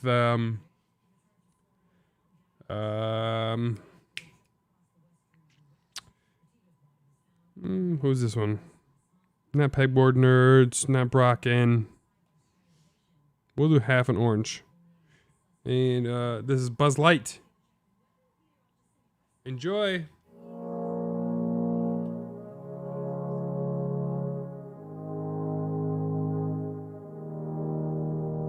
On most nights, I'm just wearing my pajamas, staying up too late, 'cause I'm watching Futurama, thinking where's my drama, my life's no melodrama, leave it off the screen, 'cause it's got no genre, sometimes I call my mama, ring, yeah, she's always my armor. I want to fly away, far from my mistakes. My baggage has too much weight, hey, hey. So my bed is where I stay. Tell the clouds that I say hey.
Too much weight. Hey, hey, so my bed is where I stay. Tell the clouds that I say hey.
And we're back. All right. I got my urine out. Talking about plans on Sunday. We might I ate another bone rib. another rib. I've had like 3 ribs, and I had one before we started, and then one on each break. Oh, my mom had a few too. I was surprised. Yeah, I think that the famous Dave's dry rib rub it's really good. That barbecue sauce that she had is fantastic. I know when she bought it. I can't believe she bought it at a fucking gas station in Tennessee. I'm gonna have to find out which gas station because I would like to order some. It looks like even like a podunk label. So, as we said before the break, greatest game system. Now, you are not much of a current gamer. Right. So this will be, Here's the interesting I feel, be more retro. Here's the thing. The correct answer is the consoles that are out now. If we're going off greatest. But for me, the most fun was the Nintendo GameCube. Was my all-time favorite. Elaborate. I loved Melee so much. I mean, yeah, it's the start of Super Smash. Yep. Smash Brothers, the start was 64. Oh, no, you're right. You're right. The C buttons. But Melee was such an improvement, and was Super Smash Bros. Melee is my favorite game of all time. I love that game. And then Nintendo still had sports games back then. One of my favorite basketball games of all time was Kobe Bryant They had courtside, Animal Crossing, which is solid. which is still like fucking huge if you follow in the gaming circles. And then so there's Pikmin was that what? Yeah. NFL Street and NBA Street were solid games. I mean, that was on a lot Oh, of they were on consoles. GameCube. Yeah, they were on GameCube also. But that was a cool. Obviously, Mario just had some good games on there. Mario Superstars, the baseball game, was fun. Strikers, the soccer game, was fantastic. The soccer game was super good. Leonard Fournette has more total yards than the Philadelphia Eagles. That's crazy. Yeah, GameCube, I just think, was just the start of a lot of the really good Mario games. They had Mario Sunshine on GameCube. Super Mario Sunshine, yeah. GameCube had some really good games. And it was just at the prime age for me to want to play video games. What are you, 27? Are you 27 now? Yeah. I was like, that got me through from 10 years old through grade school. And it had a long shelf life. It was around for 10 years. So that's why we're a little different. Puts us at It was 6 years apart, and so that's where I would say. And then I would say my second favorite station of all time, which was a little before me, but I love the games, was the PlayStation 1. Oh yeah. They were Spyro, Crash, Ape Escape, awesome games. So, I guess we're saying console, so you can't say gaming platform. The computer's the trump PC, right now, yeah. And the PC market of building your own system at home is as high as it's ever been and getting easier because, with things like YouTube tutorials and Reddit PC Master Race, which that shit all got me into it. And the first PC I built was the month of the pandemic, right before all the high prices hit. It was one of the most fun experiences I've ever done. I couldn't imagine getting to build my own PS4. Right. And be like, oh my God, I did this all with my own hands. And everything is because of me. So this whole area you're in right now, I've done all of it from wiring to software downloads to the fucking Super Saiyan Goku on the CPU cooler. I did all of that. So based on experiences, I would say PC would be PC. This dope as fuck. If you want to say best console of all time, And again, it kind of comes off of what you liked game wise. So- because The correct answer is Nost- whatever's now. like nostalgia plays a huge aspect. 100%, So it's like 10 years from now, there'll be another console that's better than we have now. Because technology just improves. because I'm with you, like an N64. That was when I first got into gaming. Was the N64 is the highest selling console of all time. and then there was like There was no competitor at the time. And- Like right now, you got Xbox and PlayStation releasing at the same time every single time. The N64 was the only major released console within like a 3-year span. So it was the highest seller of all time because it was the new console. and I have a brand new Xbox. It's literally just my streaming device for YouTube and HBO, Hulu, Prime, like all that stuff. It's a streaming device. My love is not an Xbox other than increased ability to stream everything that I need. So it has to be something Nintendo for me, only because I'm going to have to say the Switch. That's your favorite? Because as a father who has limited ability to get game time, as I told you, this is my therapy session. Yeah, and you can play Nintendo on the couch, the Switch. I have played Nintendo while listening to Savannah read her story time, or while Nicole is feeding Jackson before bed. Yeah, I've played a lot of I played Nintendo on the airplane. Yeah, you got a Switch? Yeah, I played Switch on the airplane. I beat the entire Pokemon game. The Pikachu. Let's go Sword. Pikachu. Oh, Sword. Sword and Shield. Okay. I had Shield. No, I have Sword. And I beat all of that. And last night was the first night I went to bed before 2:00 in 3 weeks. I hopped into bed with Nicole to just we cuddled next to each other. She fell asleep immediately, as she's asleep now. I've never met someone who can fall asleep in less than 10 seconds, besides her. So she hopped in bed. I was like, "Fuck it," and I just undocked the Switch and I played 15 minutes of Diablo. The portability and accessibility of the Nintendo Switch.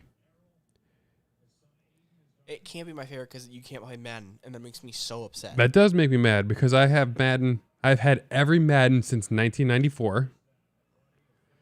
You know how awesome it'd be to be able to play Madden on the Switch?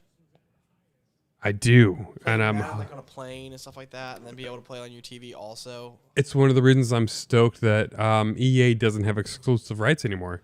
Oh, There will be a 2K or ESPN version. I forget who got the rights secondarily. another reason that GameCube is my favorite of all time. It is the best controller ever. Super comfortable. It is my favorite controller of all time. It was so popular that even in the Wii and in the Nintendo Switch, they let you use a GameCube controller in their games. There's a Switch GameCube controller. No, that's what I'm saying. Yeah. The Nintendo Switch and the Wii and the Wii U all let you use a GameCube controller because people love it so. It's still considered the ultimate Smash Brothers controller. It is. It is the best one for the Smash Brothers. And you know what the worst controller is? The That current one, 64 controller was pretty bad. But the three people wings. don't have 3 hands. It was a mess. If a game ever required you to use all 3, you were like, awesome, this is going to be terrible. Be nice and awful. So if you have the ultimate plan or whatever it is for, poor Fournette, he deserved a touchdown there. Well, he's going to get a chance because pass interference. So Nintendo is releasing all retro games to the Nintendo Switch for their online plan. Sadly, GoldenEye is not on there. Can I play Madden 08? Madden 12 and stuff like that? Yeah, that's a good question. Probably not, because they hate football. And they hate me. They hate third party. I don't understand. Do you hear what EA Sports, the reasoning behind why they're not releasing Madden for it is? They said that they believe that everyone who has a Switch has another console anyway. That is an absurd. It's just an absurd thought process. They said it's not worth getting it for them. But I don't understand because clearly Get that's in. not the case. That's a touchdown. That's a touchdown. I'm really surprised. Challenge it. I know NBA 2K is going to come out with a football game, or like 2K Yeah. Sports is again. I wonder if they will do one for the Switch, because I would if I were them. That's free money for everyone who doesn't have, because there's not a single. Do you know there's not a single football game for the Switch right now? And you know, That's not. there's a reason why the Switch is the game console you have, because we have kids. So like, oh yeah, I've played Mario Kart, and You only play Mario Kart so much. I don't even enjoy it half the time, but it's just something I can do with kids. I have Mario Golf that I It's- like a lot. Yeah, Fournette. It's one of the We have same. to review that play. It's it's one of the same reasons I got into Fortnite. I would like to get into Fortnite a little bit. I have played it with fucking 30 kids, having to create alternate profiles in Xbox, and because I have so many systems in the Wow, house. that game's free, as successful as it is. I mean, obviously they make money off Skins, of man, skins. I bought a lot of skins too. So,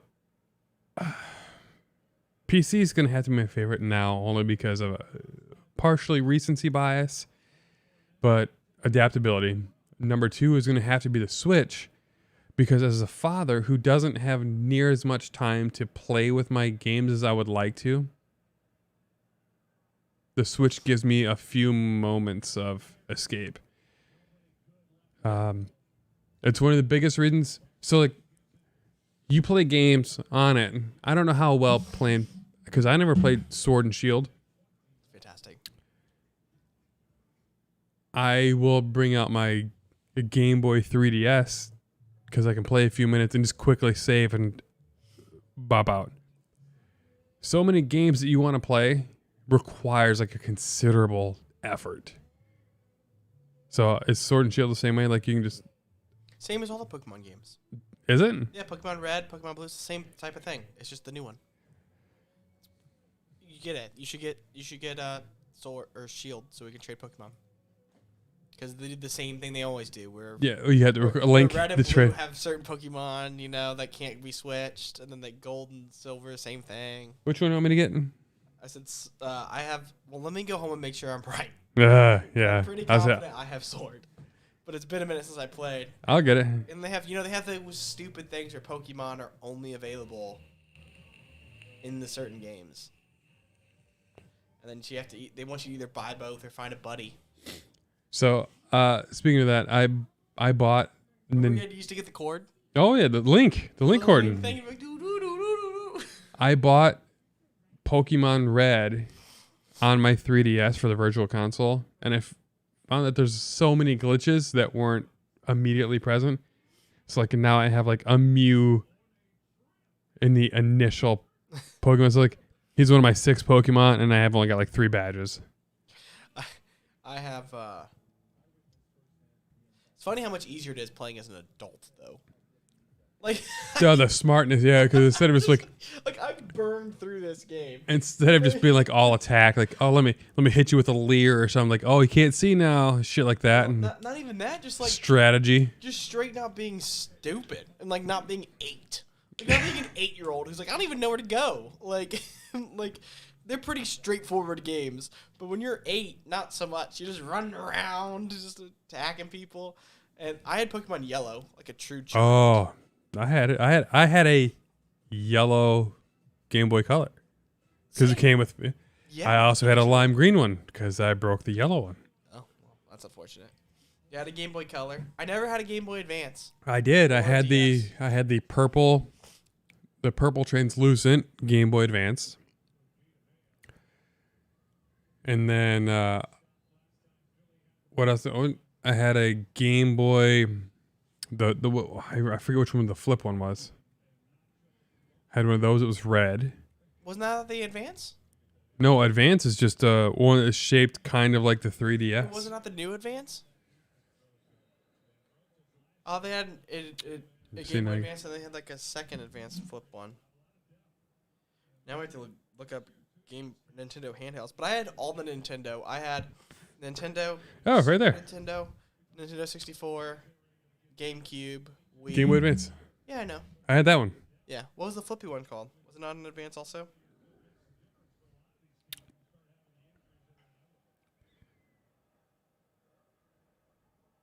I don't know. Nintendo handheld consoles.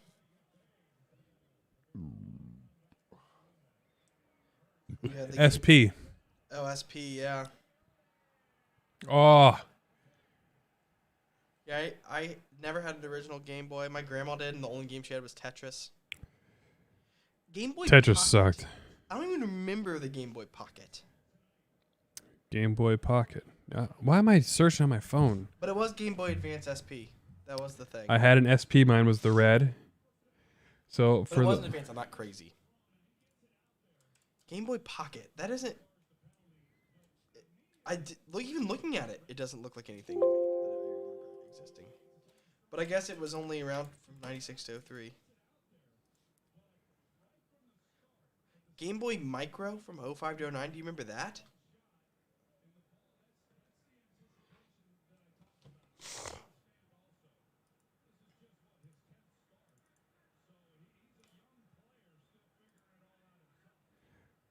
so the people at home can see it.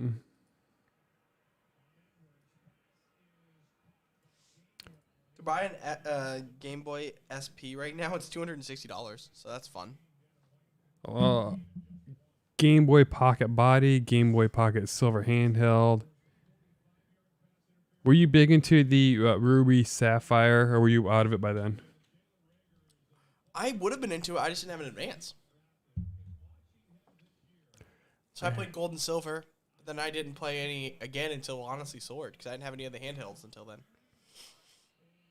I didn't have an Advance. I didn't have the Advance SP. I don't even remember this one. Like, I The don't Game remember Boy the Micro. I don't even remember that existing. I don't feel like that ever. That was recent too, and I don't even remember it being a thing. So a micro I never had. I never even heard of it. It was I think it sold super shitty because the screen is ridiculously The small. SP was popular. The Advance was popular. The Color was obviously popular. The Game Boy was popular. I don't remember the Pocket or the Game Boy Light, either one. I think Game Boy Light was the first one that had a back screen, a backlit. The amount of time, how many Game Boys did you have where you had to plug in the USB light to shine it because otherwise you had to sit on the couch? I only had the Color, so I didn't need that. Did the Color even have it too? The Color had a backlit screen? I think so.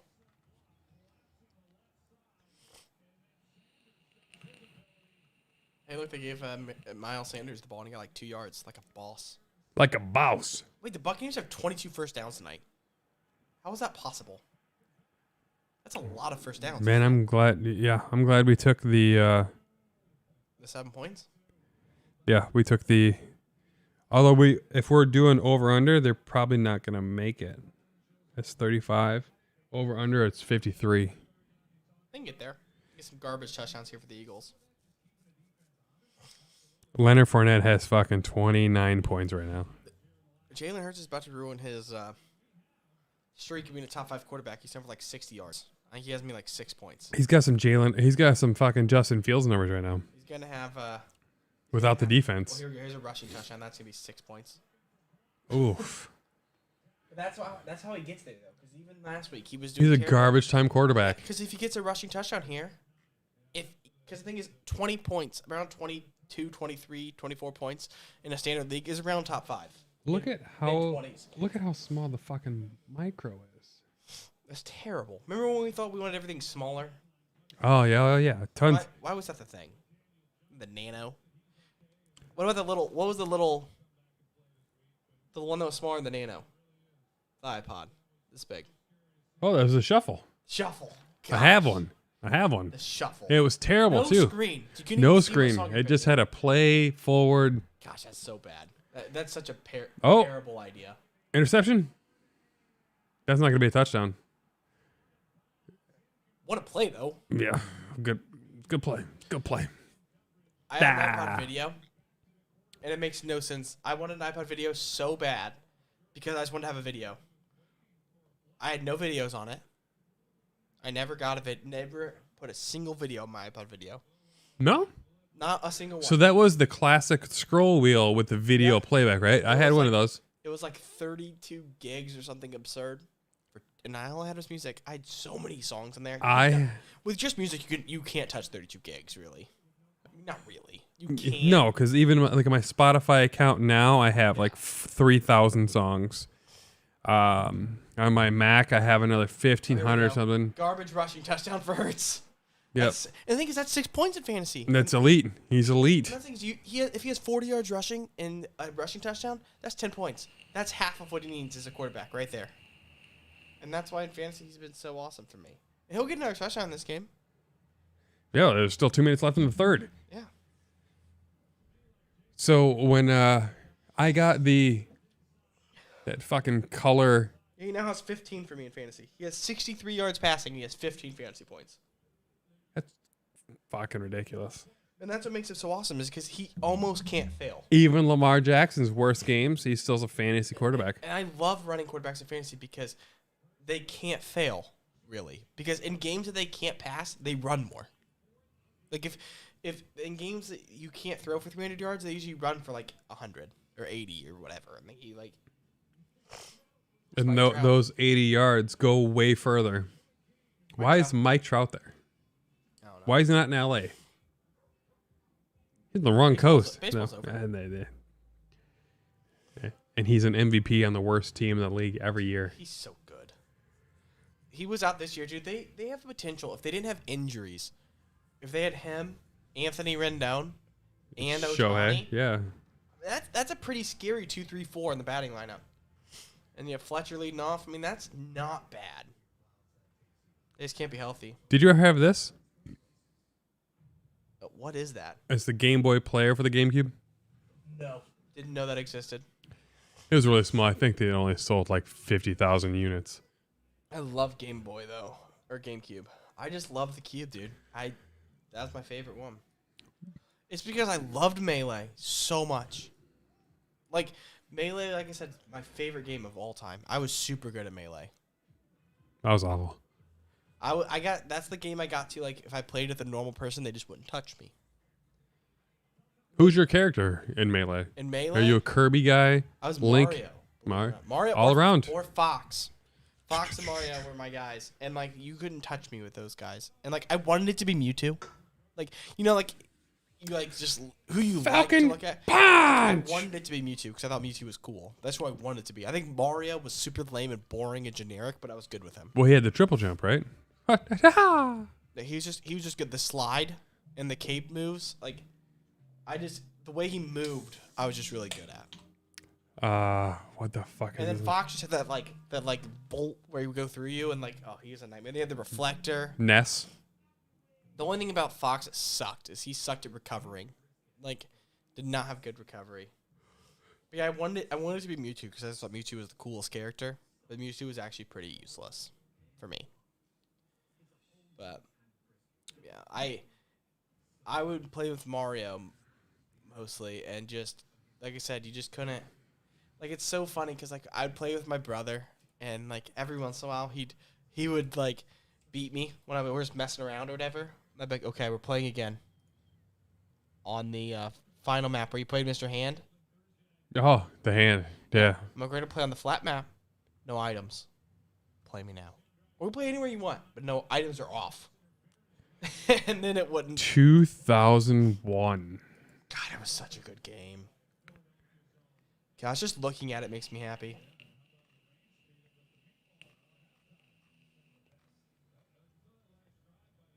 Fastest selling GameCube game. 360,000 the first week. I have November 2 20th. copies. Still. 1 million in 2 months. Man, it's crazy. I bought the Switch so that I could buy Smash Bros. This is the whole reason I bought the Switch.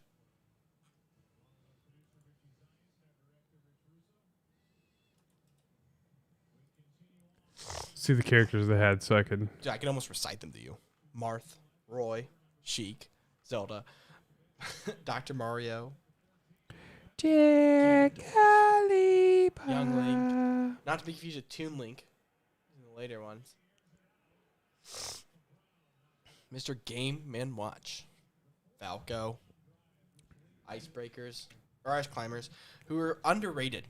You thought they were useless unless you already know how to play. Samus was a favorite of mine. Just drop into a ball, make a little bomb. I also have Zero Suit Samus. You turn into Zero Suit. I don't think that was actually the case in Melee, though. I think that was a Newer one. brawl thing, yeah. Ness has been around forever. What is he from? Pikmin? No, he's from something Earth. I don't even know. Earthbound. Is that right? Earthbound. Something stupid. They have like 3 characters in the new Melee or the new Smash Brothers from his game, and it's like no one plays that. Stop. Earthbound. Yeah. They now have him and Lucas and someone else because we need to have 3 characters from that game. I know Ness only from Smash Brothers. Yeah, I know. No one played Earthbound, and so why they had to have a 3rd Earthbound character and the new one makes no sense to me. Him, Lucas, and I can't remember the other one, but I'm like, why do you keep adding characters from this game that no one plays?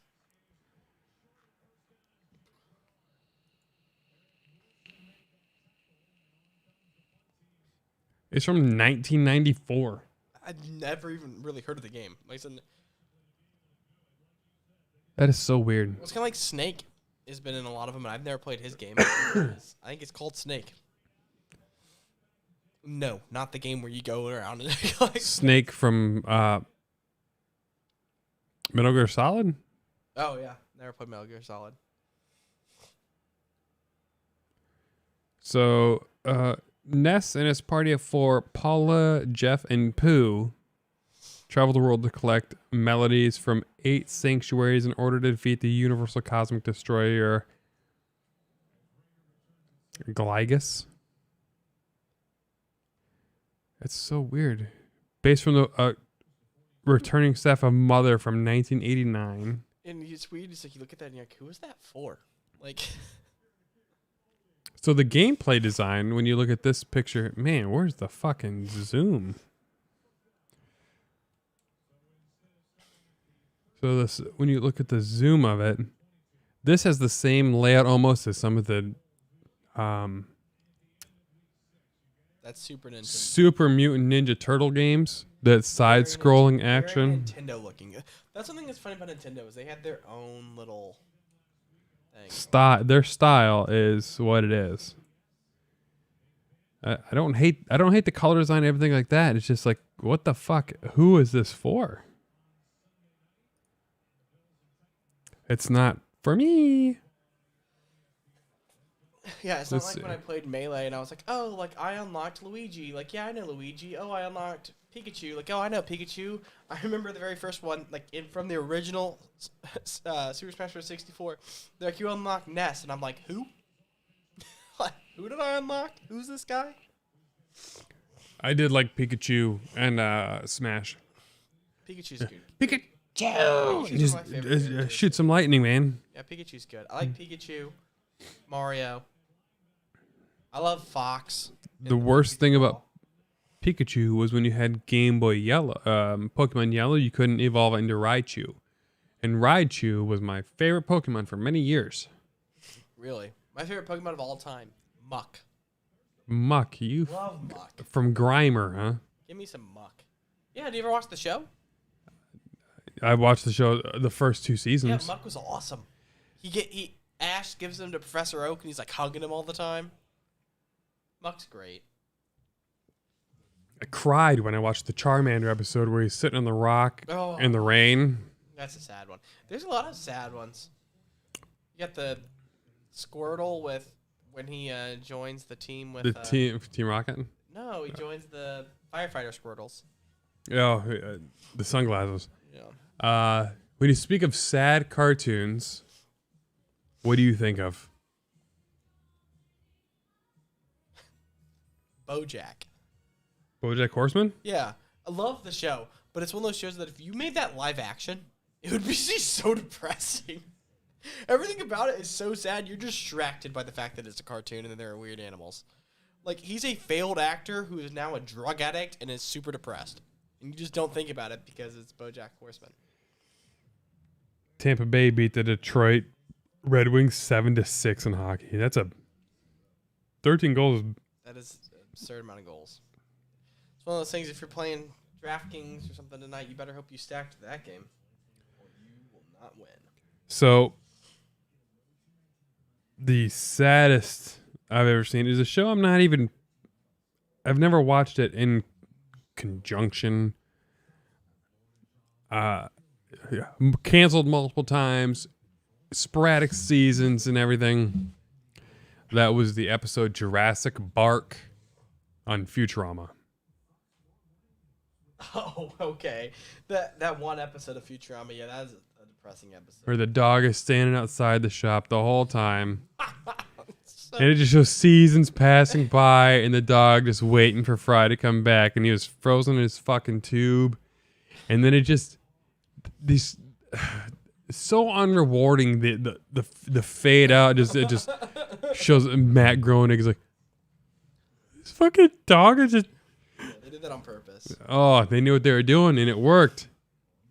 Yep. Not a month goes by on Reddit, I don't think, that brings up. Speaking of Futurama, that's one of my favorite things is whenever I see a really, really, really strong woman like at the gym. I look to my wife, who's never watched a single episode of Futurama, and I look at her and I'm like, death by Snoo Snoo. And she has no idea what I'm talking about. But yeah. Do you know the reference? I do. Bender and Fry go to this land of like he women. They're all super strong. And then like they just have sex with you until you die. And so then they're like, yes, death by Snoo Snoo.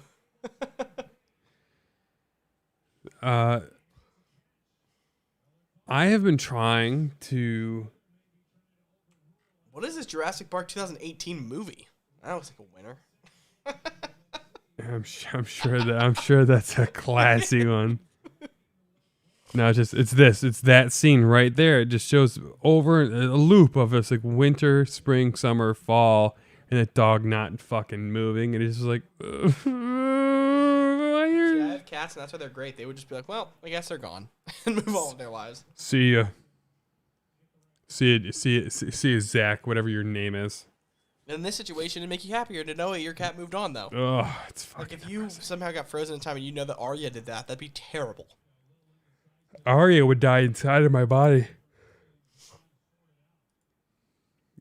Arya is weird as she is. She is loyal. She would die shivering, curled up inside of me as I died. So unless she got exposed to like some, as soon as you open the door, like she ran outside when you got here. She would, if I died in an area where she could see me, she would die with me.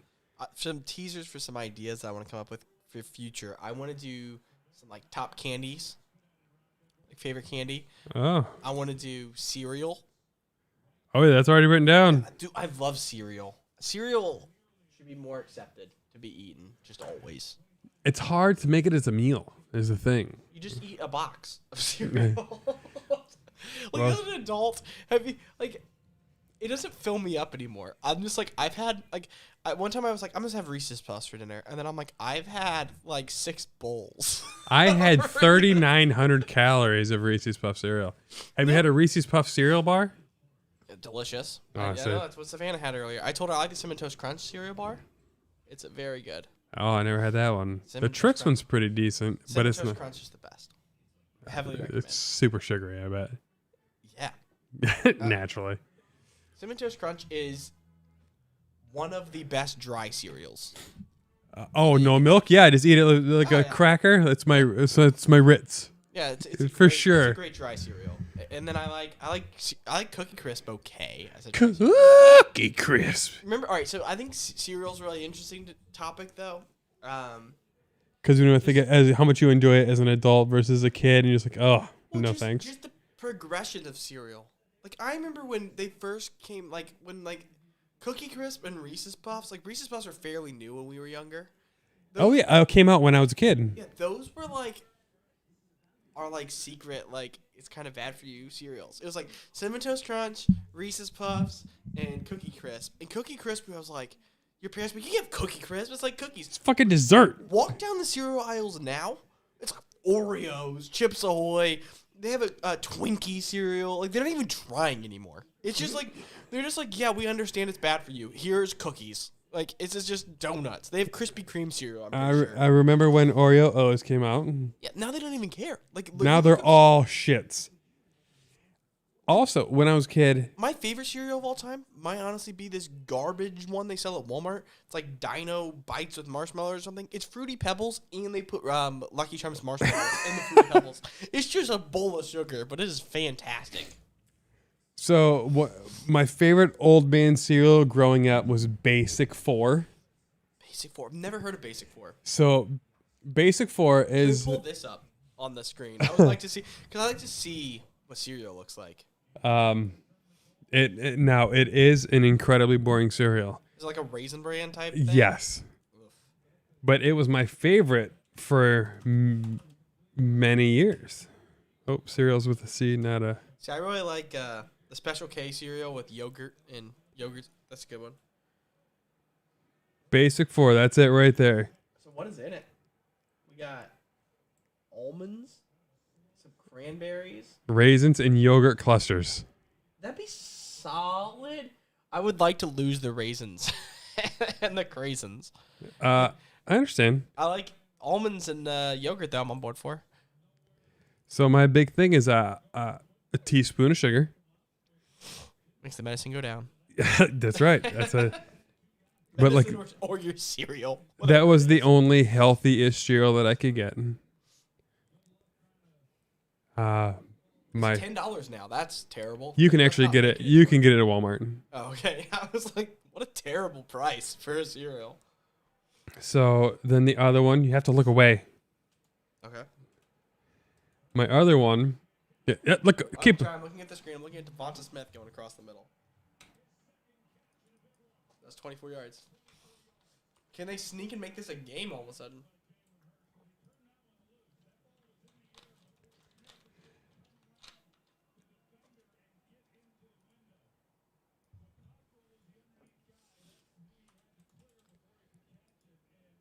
So when it, these are shitty boxes of it.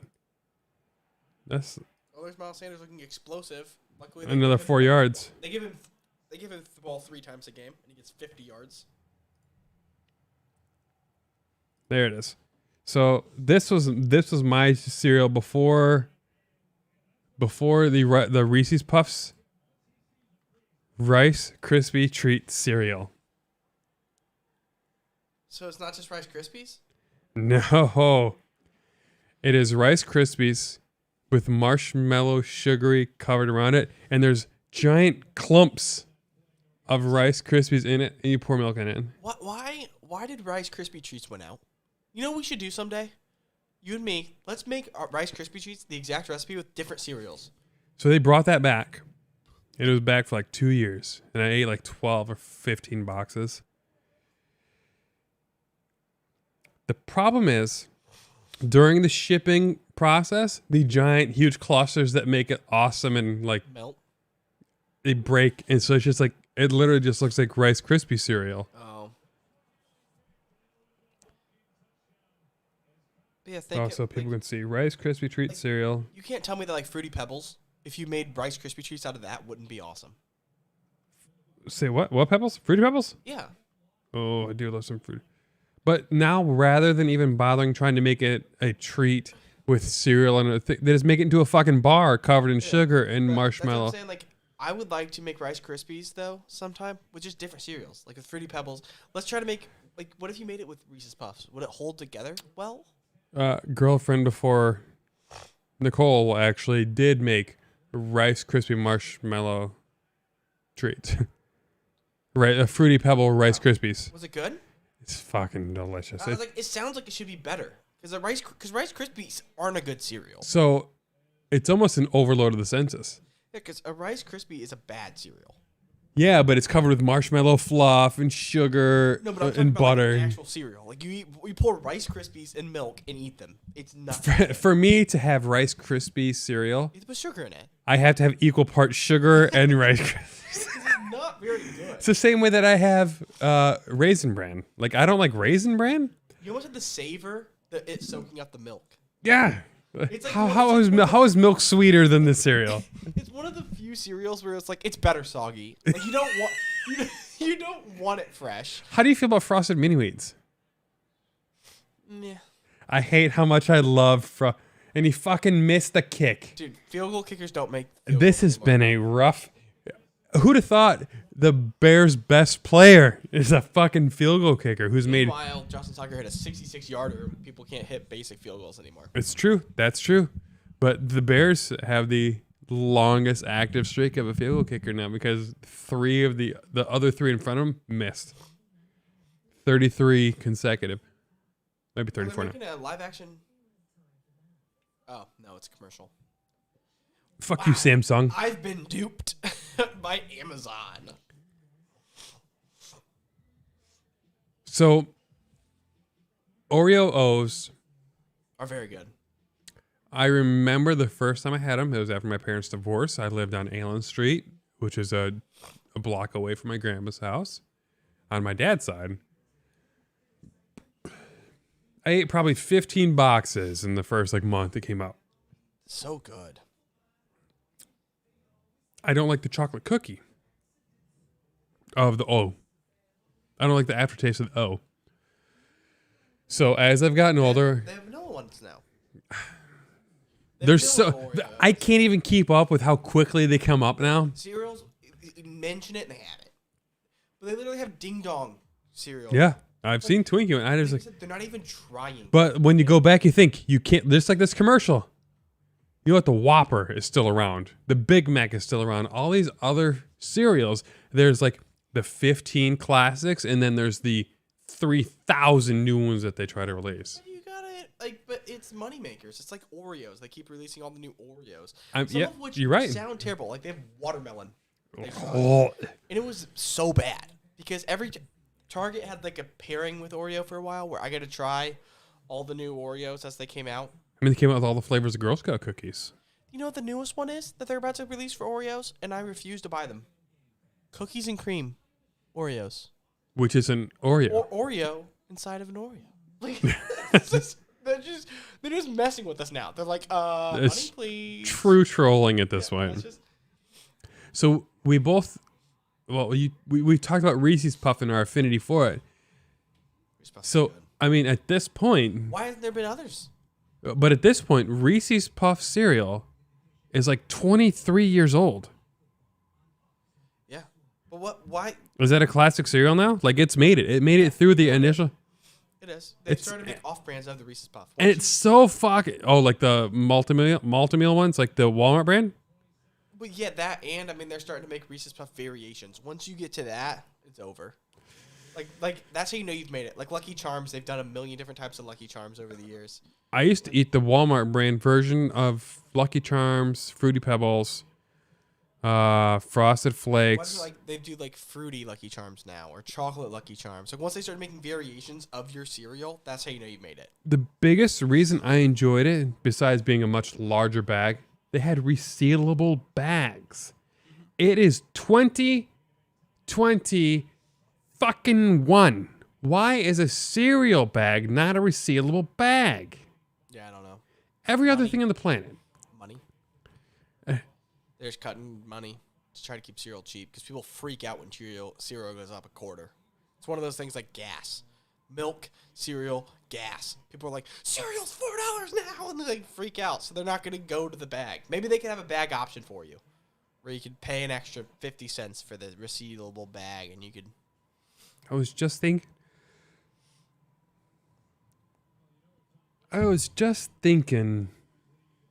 Yesterday, I was walking through the store, and I was like, there's a whole cereal aisle. Like, it's legit. And I did, as you said, I'm going to give you credit because you said it first. Why is cereal for a meal not more accepted? I think it's just we're going through a health craze right now, and it's just we now understand that cereal's not healthy. Even the healthy cereals are not healthy. I think that's what we're realizing. Like, you could eat, unless you're going to literally eat Raisin Bran, which no one does, it's not healthy. The healthy cereals are Raisin Bran, Corn Flakes, Shredded wheat. and shredded wheat, and the original Cheerios. Not Honey Nut, Cheerios. I don't know anyone that would ever pick regular Cheerios and not Honey Nut. Toddlers that you hand it to and you don't give them a choice. That's who eats Cheerios. But yeah, like, But now they don't even have to do that because there's so many baby foods now that mimic the design and everything that are made of a lighter, fluffed puff. When I'm on diets, a lot of times I will eat Cheerios because like I like You need the crunch and yeah, the. it's like you eat it in milk and it's kind of good. Are you a regular milk, almond milk, soy milk, Whole milk. whole milk? Well, there's your problem. Whole milk is fantastic. What do you mean that's my problem? It's good. It's terrible for your digestive enzymes. Dude, all milk is bad for your digestive enzymes. Whole milk, I like it better than skim because it still has the vitamins in it. So the, damn it, yawn. Ugh. I don't drink a lot of milk though. So I do prefer the taste of whole milk, which I didn't have and enjoy whole milk until I was 25 years old. No, same. I grew up on skim. I was a 2%er. My mom gave me skim. I would hate when I went to friends' houses and they'd have 2% or 1% or whole because I was so scared of it. But now I'm like, no, it's just better. Milk is better. I do think all around 2% has a stronghold because as someone who's been to people's houses that had a bunch of skim gets significantly colder because the fat in whole milk warms up so much faster. Yep. So 2% is that in between. Skim will freeze and just blow up the bottle if it's too close to the ice machine. Anymore though, like if I was gonna have milk in a cereal, I'd probably just do almond milk. It's better for you. And I haven't tried oat milk yet. I've not tried the I don't. that it's supposedly trash. I don't like it. tasting. I heard it's terrible, but I've not had it. Blue Diamond, I think it's in the fridge. In our fridge, the good almond milk. The almond milk's solid. There's I have vanilla and sweetened vanilla. In cereal, it doesn't matter. I've learned that I would have soy milk and almond milk when my parents were vegan and stuff, and like in cereal, it really doesn't matter what milk you have. I mean, really Something to keep it wet. Yeah, exactly. Just not water. Like Yeah, because I'm gonna drink the cereal anyway. Like I'll get it down to enough that I can just. yeah, and it's just more of a texture point you're going after. I think. Are you a milk first cereal second or a cereal first milk second? Well, both. I put cereal first, and then I Then put milk, and then you're gonna. then cereal's gonna go after. You know what Yeah, I mean? because Like, you can't have one bowl. That's the funny thing is that's a huge debate, but like I don't drink the rest of the milk and then restart. I just add milk. I just add cereal to the milk's in there. A lot of times what I'll do is I'll pour cereal in and I'll pour milk and just fill it, and then I eat cereal until the milk is gone. I just keep pouring in more cereal. I almost have panic attacks And because then every once in a while I run out. I want to. Like, oh no, more milk. I get so when you talk about that, I get to the point I get so nervous and anxious that like my ratio is off, my milk to cereal ratio. Yeah, that's why you just keep adding cereal. It's like a stress-free way to do it. You just go. 4th and 2. They're going for the jugular right here.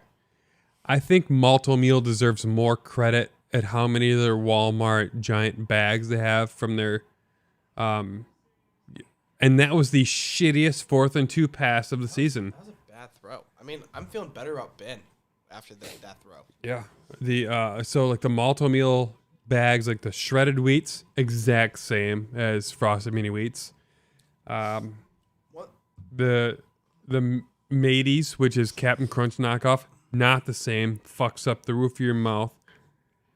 One thing that I find very interesting, though, we're talking about cereals and how they make a million different cereals every year. Mm-hmm. They do the same thing with candy bars. Chips are the same way, where you get a billion different types of chips. I mean, gummies are the same way now too. Right, but you know, it's weird that like fast food isn't really like that. Like McDonald's, they've not had that much change. They added McCafe like 10 years ago. Well, they keep trying, and that's the stuff that's first off the menu next. No, but like, what have they really added? So it's funny you mentioned it. Well, they added the salad, kept it. Yep, and They that added- because those actually had more sugar in it than No, but I mean, desserts. But I'm saying they've kept those. They have the seasonal Monopoly, the seasonal McRib, the seasonal Shamrock Shake, but like they don't really add that many new menu items. They change their chicken sandwiches every 3 years and their chicken tenders every couple years, but it's still just chicken. They haven't like made a new menu item in a long time. Me and Nicole used to do their tossed. It was essentially a chicken select, which is a tender. Dude, the chicken selects were amazing. I do not like the new ones as much. The buttermilk tenders. It was tossed in a sauce, and it came in like the old 20-piece McNugget box. And there was so much sauce in the box, you could take a bite and dip it in there and not run out. Me and Nicole used to go there 2, 3 in the morning because that one is just fucking right there. Mm-hmm. They kept canceling it. They brought it back twice, kept canceling it. McDonald's has really let me down because I worked at McDonald's when the snack wrap came out. Oh, yeah, and they quit that one, didn't they? The pandemic ruined the snack wrap. When I worked there, we were part of the pilot program of the snack wrap. The day that it released for the pilot, fucking huge. The first day it came out, me and my dad went back after my shift because we piloted it for a shift. I left McDonald's in my 1977 Pontiac. I was like, Dad, these are so, like, these are it. I was 17 years old. I was like, McDonald's was trying to make me a manager at 17, still working and going to school. And I was like, these are real. So the crispy ranch snack wrap, when it first came out, I was legit one of the first 1,000 people to have it. And then this goddamn coronavirus took it away from me. I worked at McDonald's through the iteration of the Chipotle grilled snack wrap, the grilled crispy, the grilled ranch snack wrap. I got to, man, it was so fucking cool to work at McDonald's. When you talk about new menu item, the fucking snack wrap. It is weird that like, but it's just there's not been that much change in any of the fast foods. The only fast food place that has changes like absurdly often are the PepsiCo fast food places. KFC's always trying new stuff. And Taco Bell Taco Bell went to breakfast. Taco Bell did. Now Taco Bell has a fucking they got rid of the Mexican pizza. Well, because they're trying to do it because so few people actually order it, and I think it was one of the more popular items. They did it for environmental reasons somehow. No, I believe that too. I don't understand how that was an environmental problem, but it was environmentally. Taco Bell does try though, like the Fiesta potatoes. No, they like the chalupas. That's incredibly popular, and then get rid of it. And then make it seasonal every other year or something like that. It's absurd. Like their Oof, nacho that's box, a sniff arm. Their nacho box, I love. And they only do that sometimes. They're like grande nachos with steak. And I understand that their steak is probably very questionable, but still. Another one. Their fucking chicken bacon ranch chalupa. I've not had it. It's seasonal. It comes every like 3 years. I will say that the new chicken tenders at KFC are the best chicken tenders I think I've ever had. Let me write that down. I'm gonna get those tomorrow. You went to the one in Venice? The one in Venice, no. Which one did you go to? I went to the one on the corner. I'm not working tomorrow. 41 and Sumter. Price? No, 41 and I don't know, right over by Pioneer's Pizza. Oh, way down there by Punta Gorda. Yeah, it was that. Okay. They got rid of the one over on my Sumter. The one that was connected to Taco Bell's gone. I don't know where the newest one is, but regardless, it was. I had their new chick. Did you have their Cheetos? No. Chicken sandwich. Oh man, dude, that was. I couldn't believe how fucking. Donuts when they had donuts, and they were very good. I didn't have those, but they were warm. That's the key. Is they were. I warm. did hear that. They were like a Krispy Kreme. They were Krispy Kremes, and they were warm. And you know how good a warm Krispy Kreme is? Very good. Orgasmic. Like I would buy Krispy Kremes and put them in the microwave, and they're amazing. But the thing is, they are the new chicken tenders.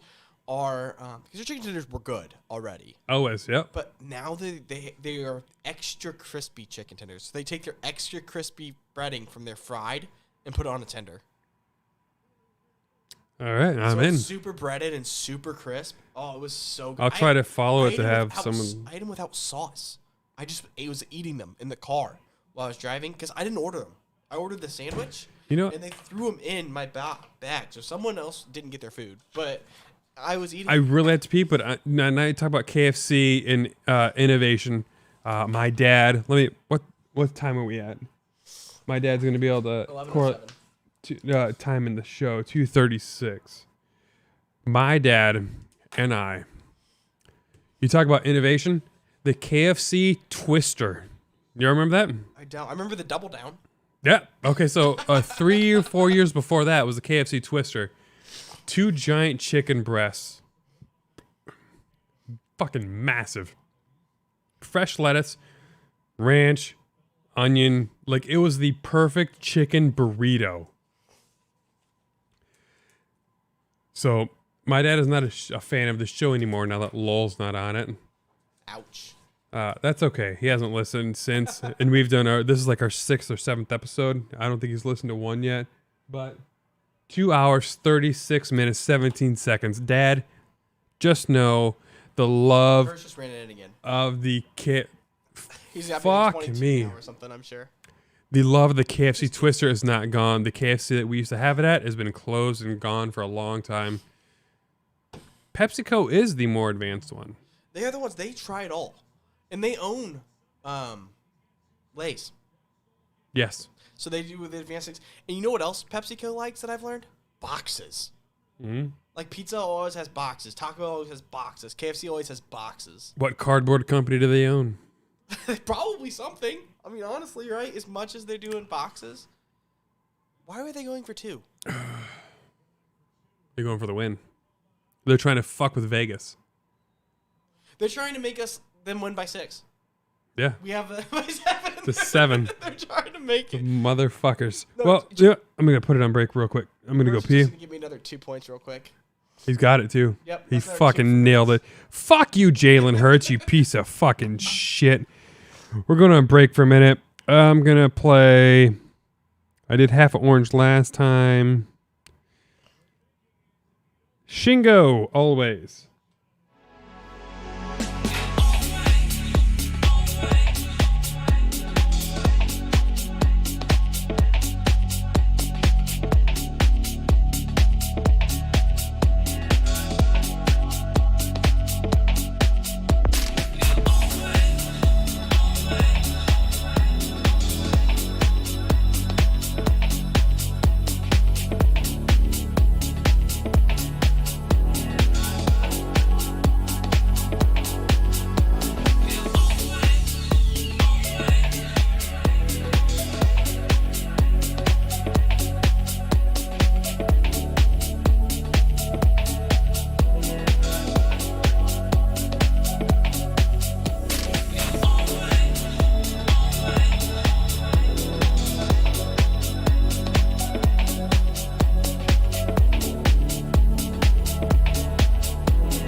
obviously. Woo! All right.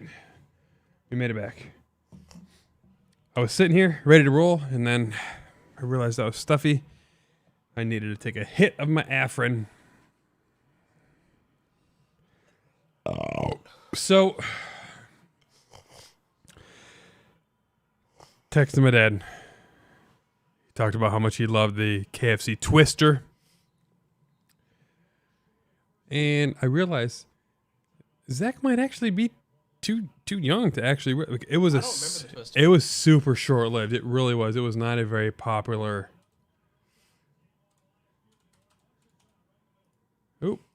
One thing that blows my mind is that there hasn't been a successful, like, boneless wings for fast food. Like, how has McDonald's not done that yet? They did. I mean, That's what selects are. I think how does it not work? KFC Twister, baby.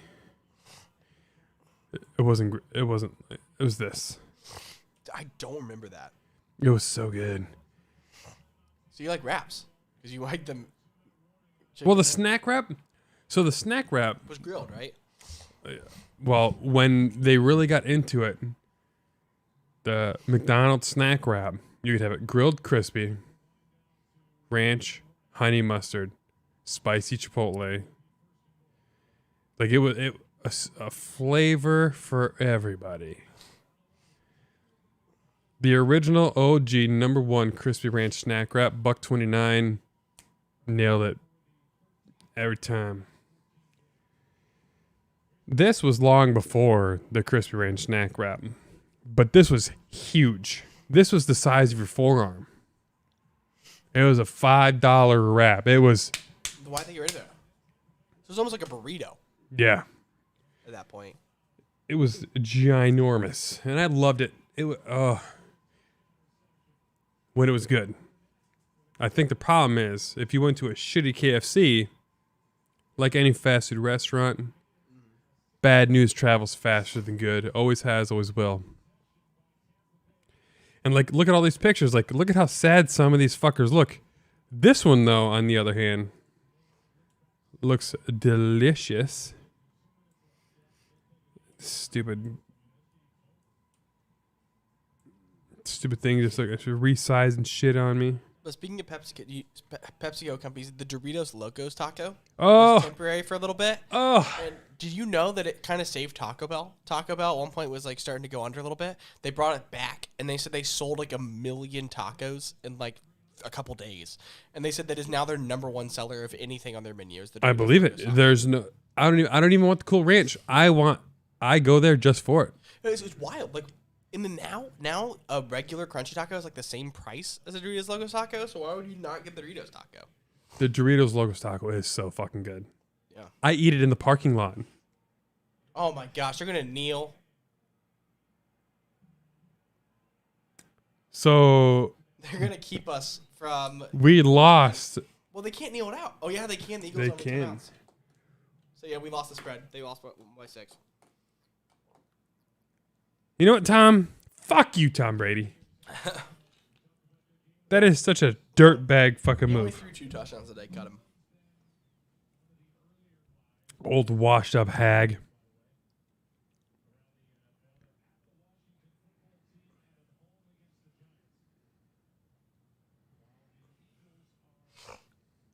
All right, yeah, I got 50 points tonight. 26 from Hurts, 24.3 from Antonio Brown.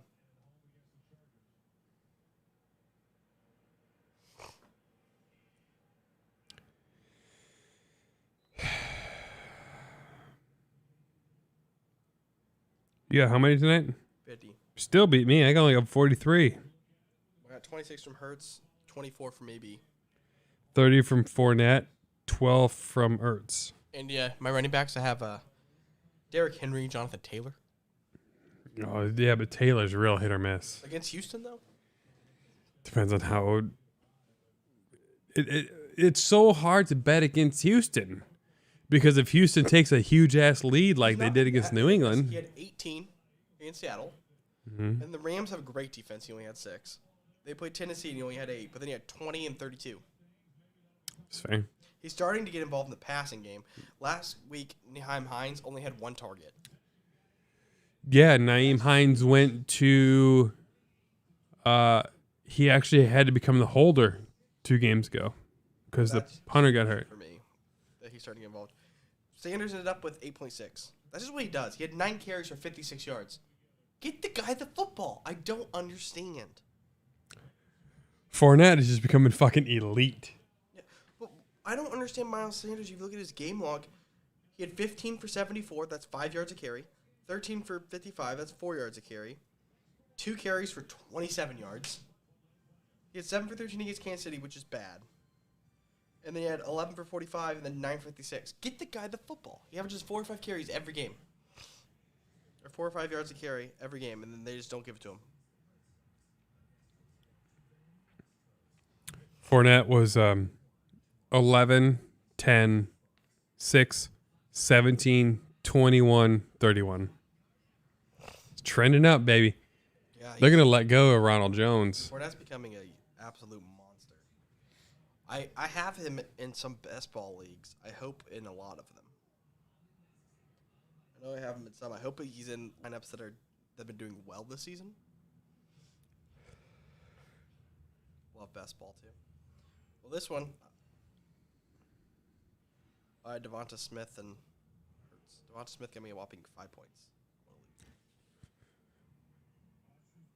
The South Venice KFC. Oh shit! It's not a KFC anymore. Really? It was a Taco Bell KFC. I think they just closed down the KFC portion of it. I wonder if KFC is going out of business. I don't know. It was the same thing happened in Northport. It was a Taco Bell KFC, and they got rid of it. They got rid of the KFC part. Yeah. And they kept Taco Shit! Bell. Just like the old Long John Silver's and Pizza Huts. Or Long John Silver's and KFC's. KFC's going bankrupt. I don't know. I better get in. Have you gone to the KFC buffet? No, I wish they had if they had the tenders on the buffet, I would get so fat. I haven't been to that KFC since before Savannah was born. What?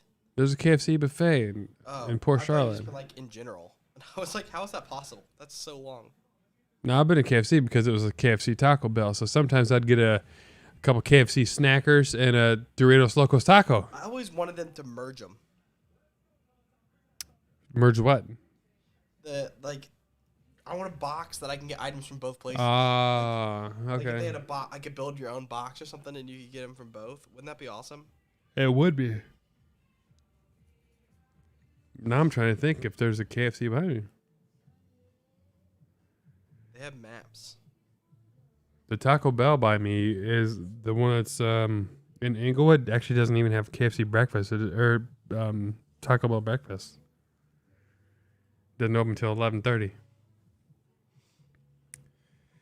I went to Taco Bell breakfast when it first came out. Like, oh, it comes out like November 15th. So like on the 17th, I went by. Fucking sucked. So I haven't been there since it first opened. Yeah, that's 20 miles. It says there was one 10 miles from you. I'm not seeing it. What, KFC? Yeah. KFC are near me? Yeah, 20 miles. 30 minutes is your closest KFC. Japers, crapers. How's that even possible? In Charlotte Harbor. Right? It's the one almost about. Oh, Cape Coral. It's wild that 30 minutes is the closest KFC. I guess KFC can go out of business then, because if I can't have it, I don't care if it fucking exists. It's just wild to me. And the closest one to me is like 20 minutes. The one in way south, Port Charlotte, almost to north, almost Punta Gorda. It's 20 minutes from me. That's the buffet. Yeah, as I'm saying, that's the closest KFC to me, though.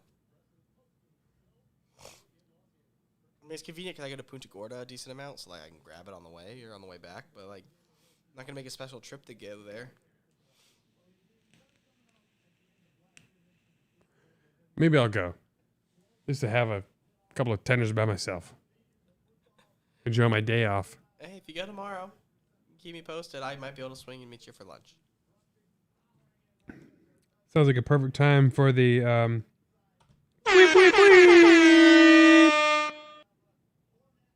See, we don't talk with headphones. So like, you don't get to hear. What's this one? Oh, bell chime. Oh, perfect cinematic roll. Heartbeat. Applause. Crickets. Are you ready? Oh wait. You know, I'm gonna have you. I made this audio so you can get to listen to this one. Are you ready?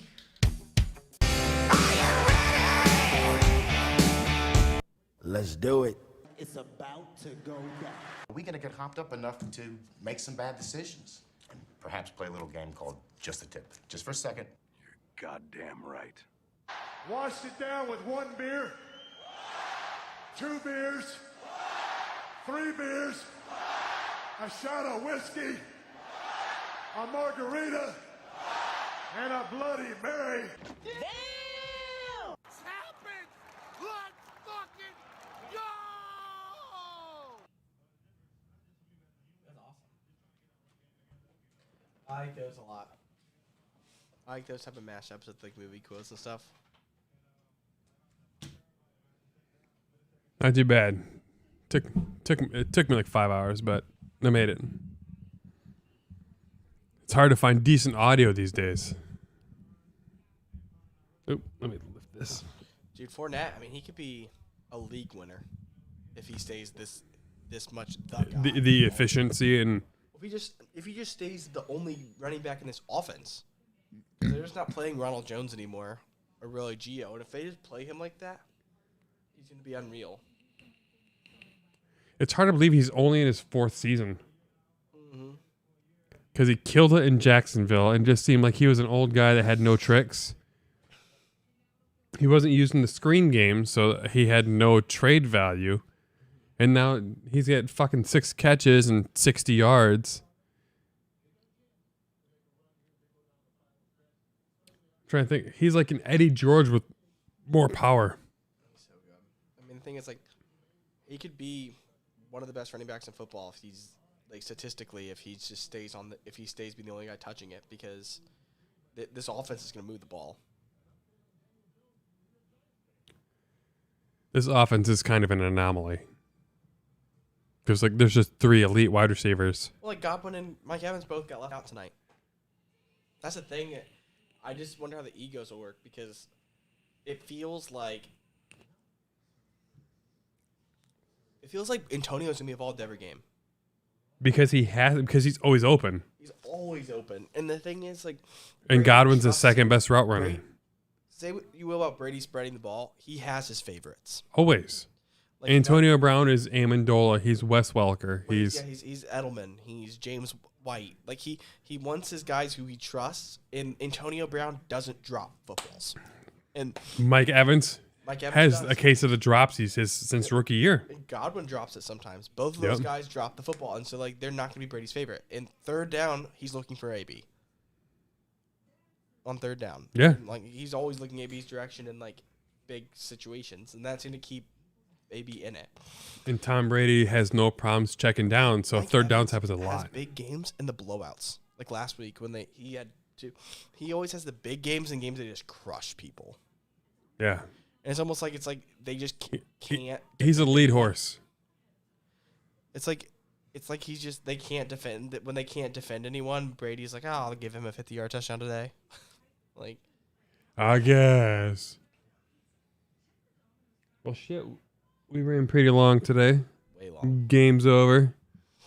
You got to get up early. I got now.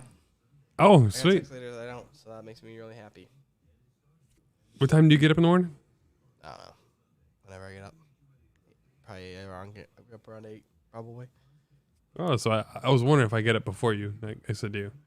Probably tomorrow. You probably normally do. I've gotten up with Jackson, I think, every day for the past week. Nicole likes to hit that snooze button. So because I have to get up and get Savannah anyway, I'll wake her up, I'll change him, get him ready, get his bottle ready, hand him off to her, make the lunch. And I take Savannah to school every day. So, all right. This has been the On Call podcast, and 0-1, start the week. Both of us. so we're going against the spread. We'll lock that in. Yep. Okay. Fuck you and your 2-point attempts. Otherwise, it'd have been a tie. I don't know what we'd have done because they'd have won by exactly 7.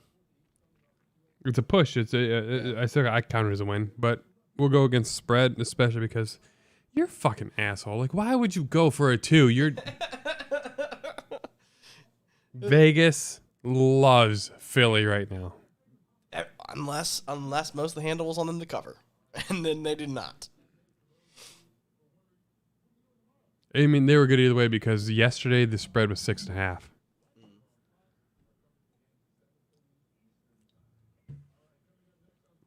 All right.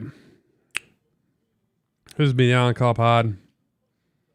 Soon to be something. We got a great intro coming in from Sebastian at Pocket Grooves. Maybe some Optimus Prime intro, outro shit. Something. Anything you want the people to hear? Like and subscribe. And when we get a new name for the podcast, we'll do a new Twitter handle and try to be a little more active on the Twitters. On the tweeters. The good old tweet-a-later. See you guys next week. Who knows if we get together for the Bears on Sunday, we might do a drop in for the red zone and shooting the shit and trying to keep up on everybody. All right, sounds good. Later, Playboys. Thanks for listening to the On Call podcast. Check us out on Twitter at OnCallPod. Interested in being a sponsor or want to be on the show? Drop us an email at oncallpod@gmail.com. For more info, go to oncallpod.com.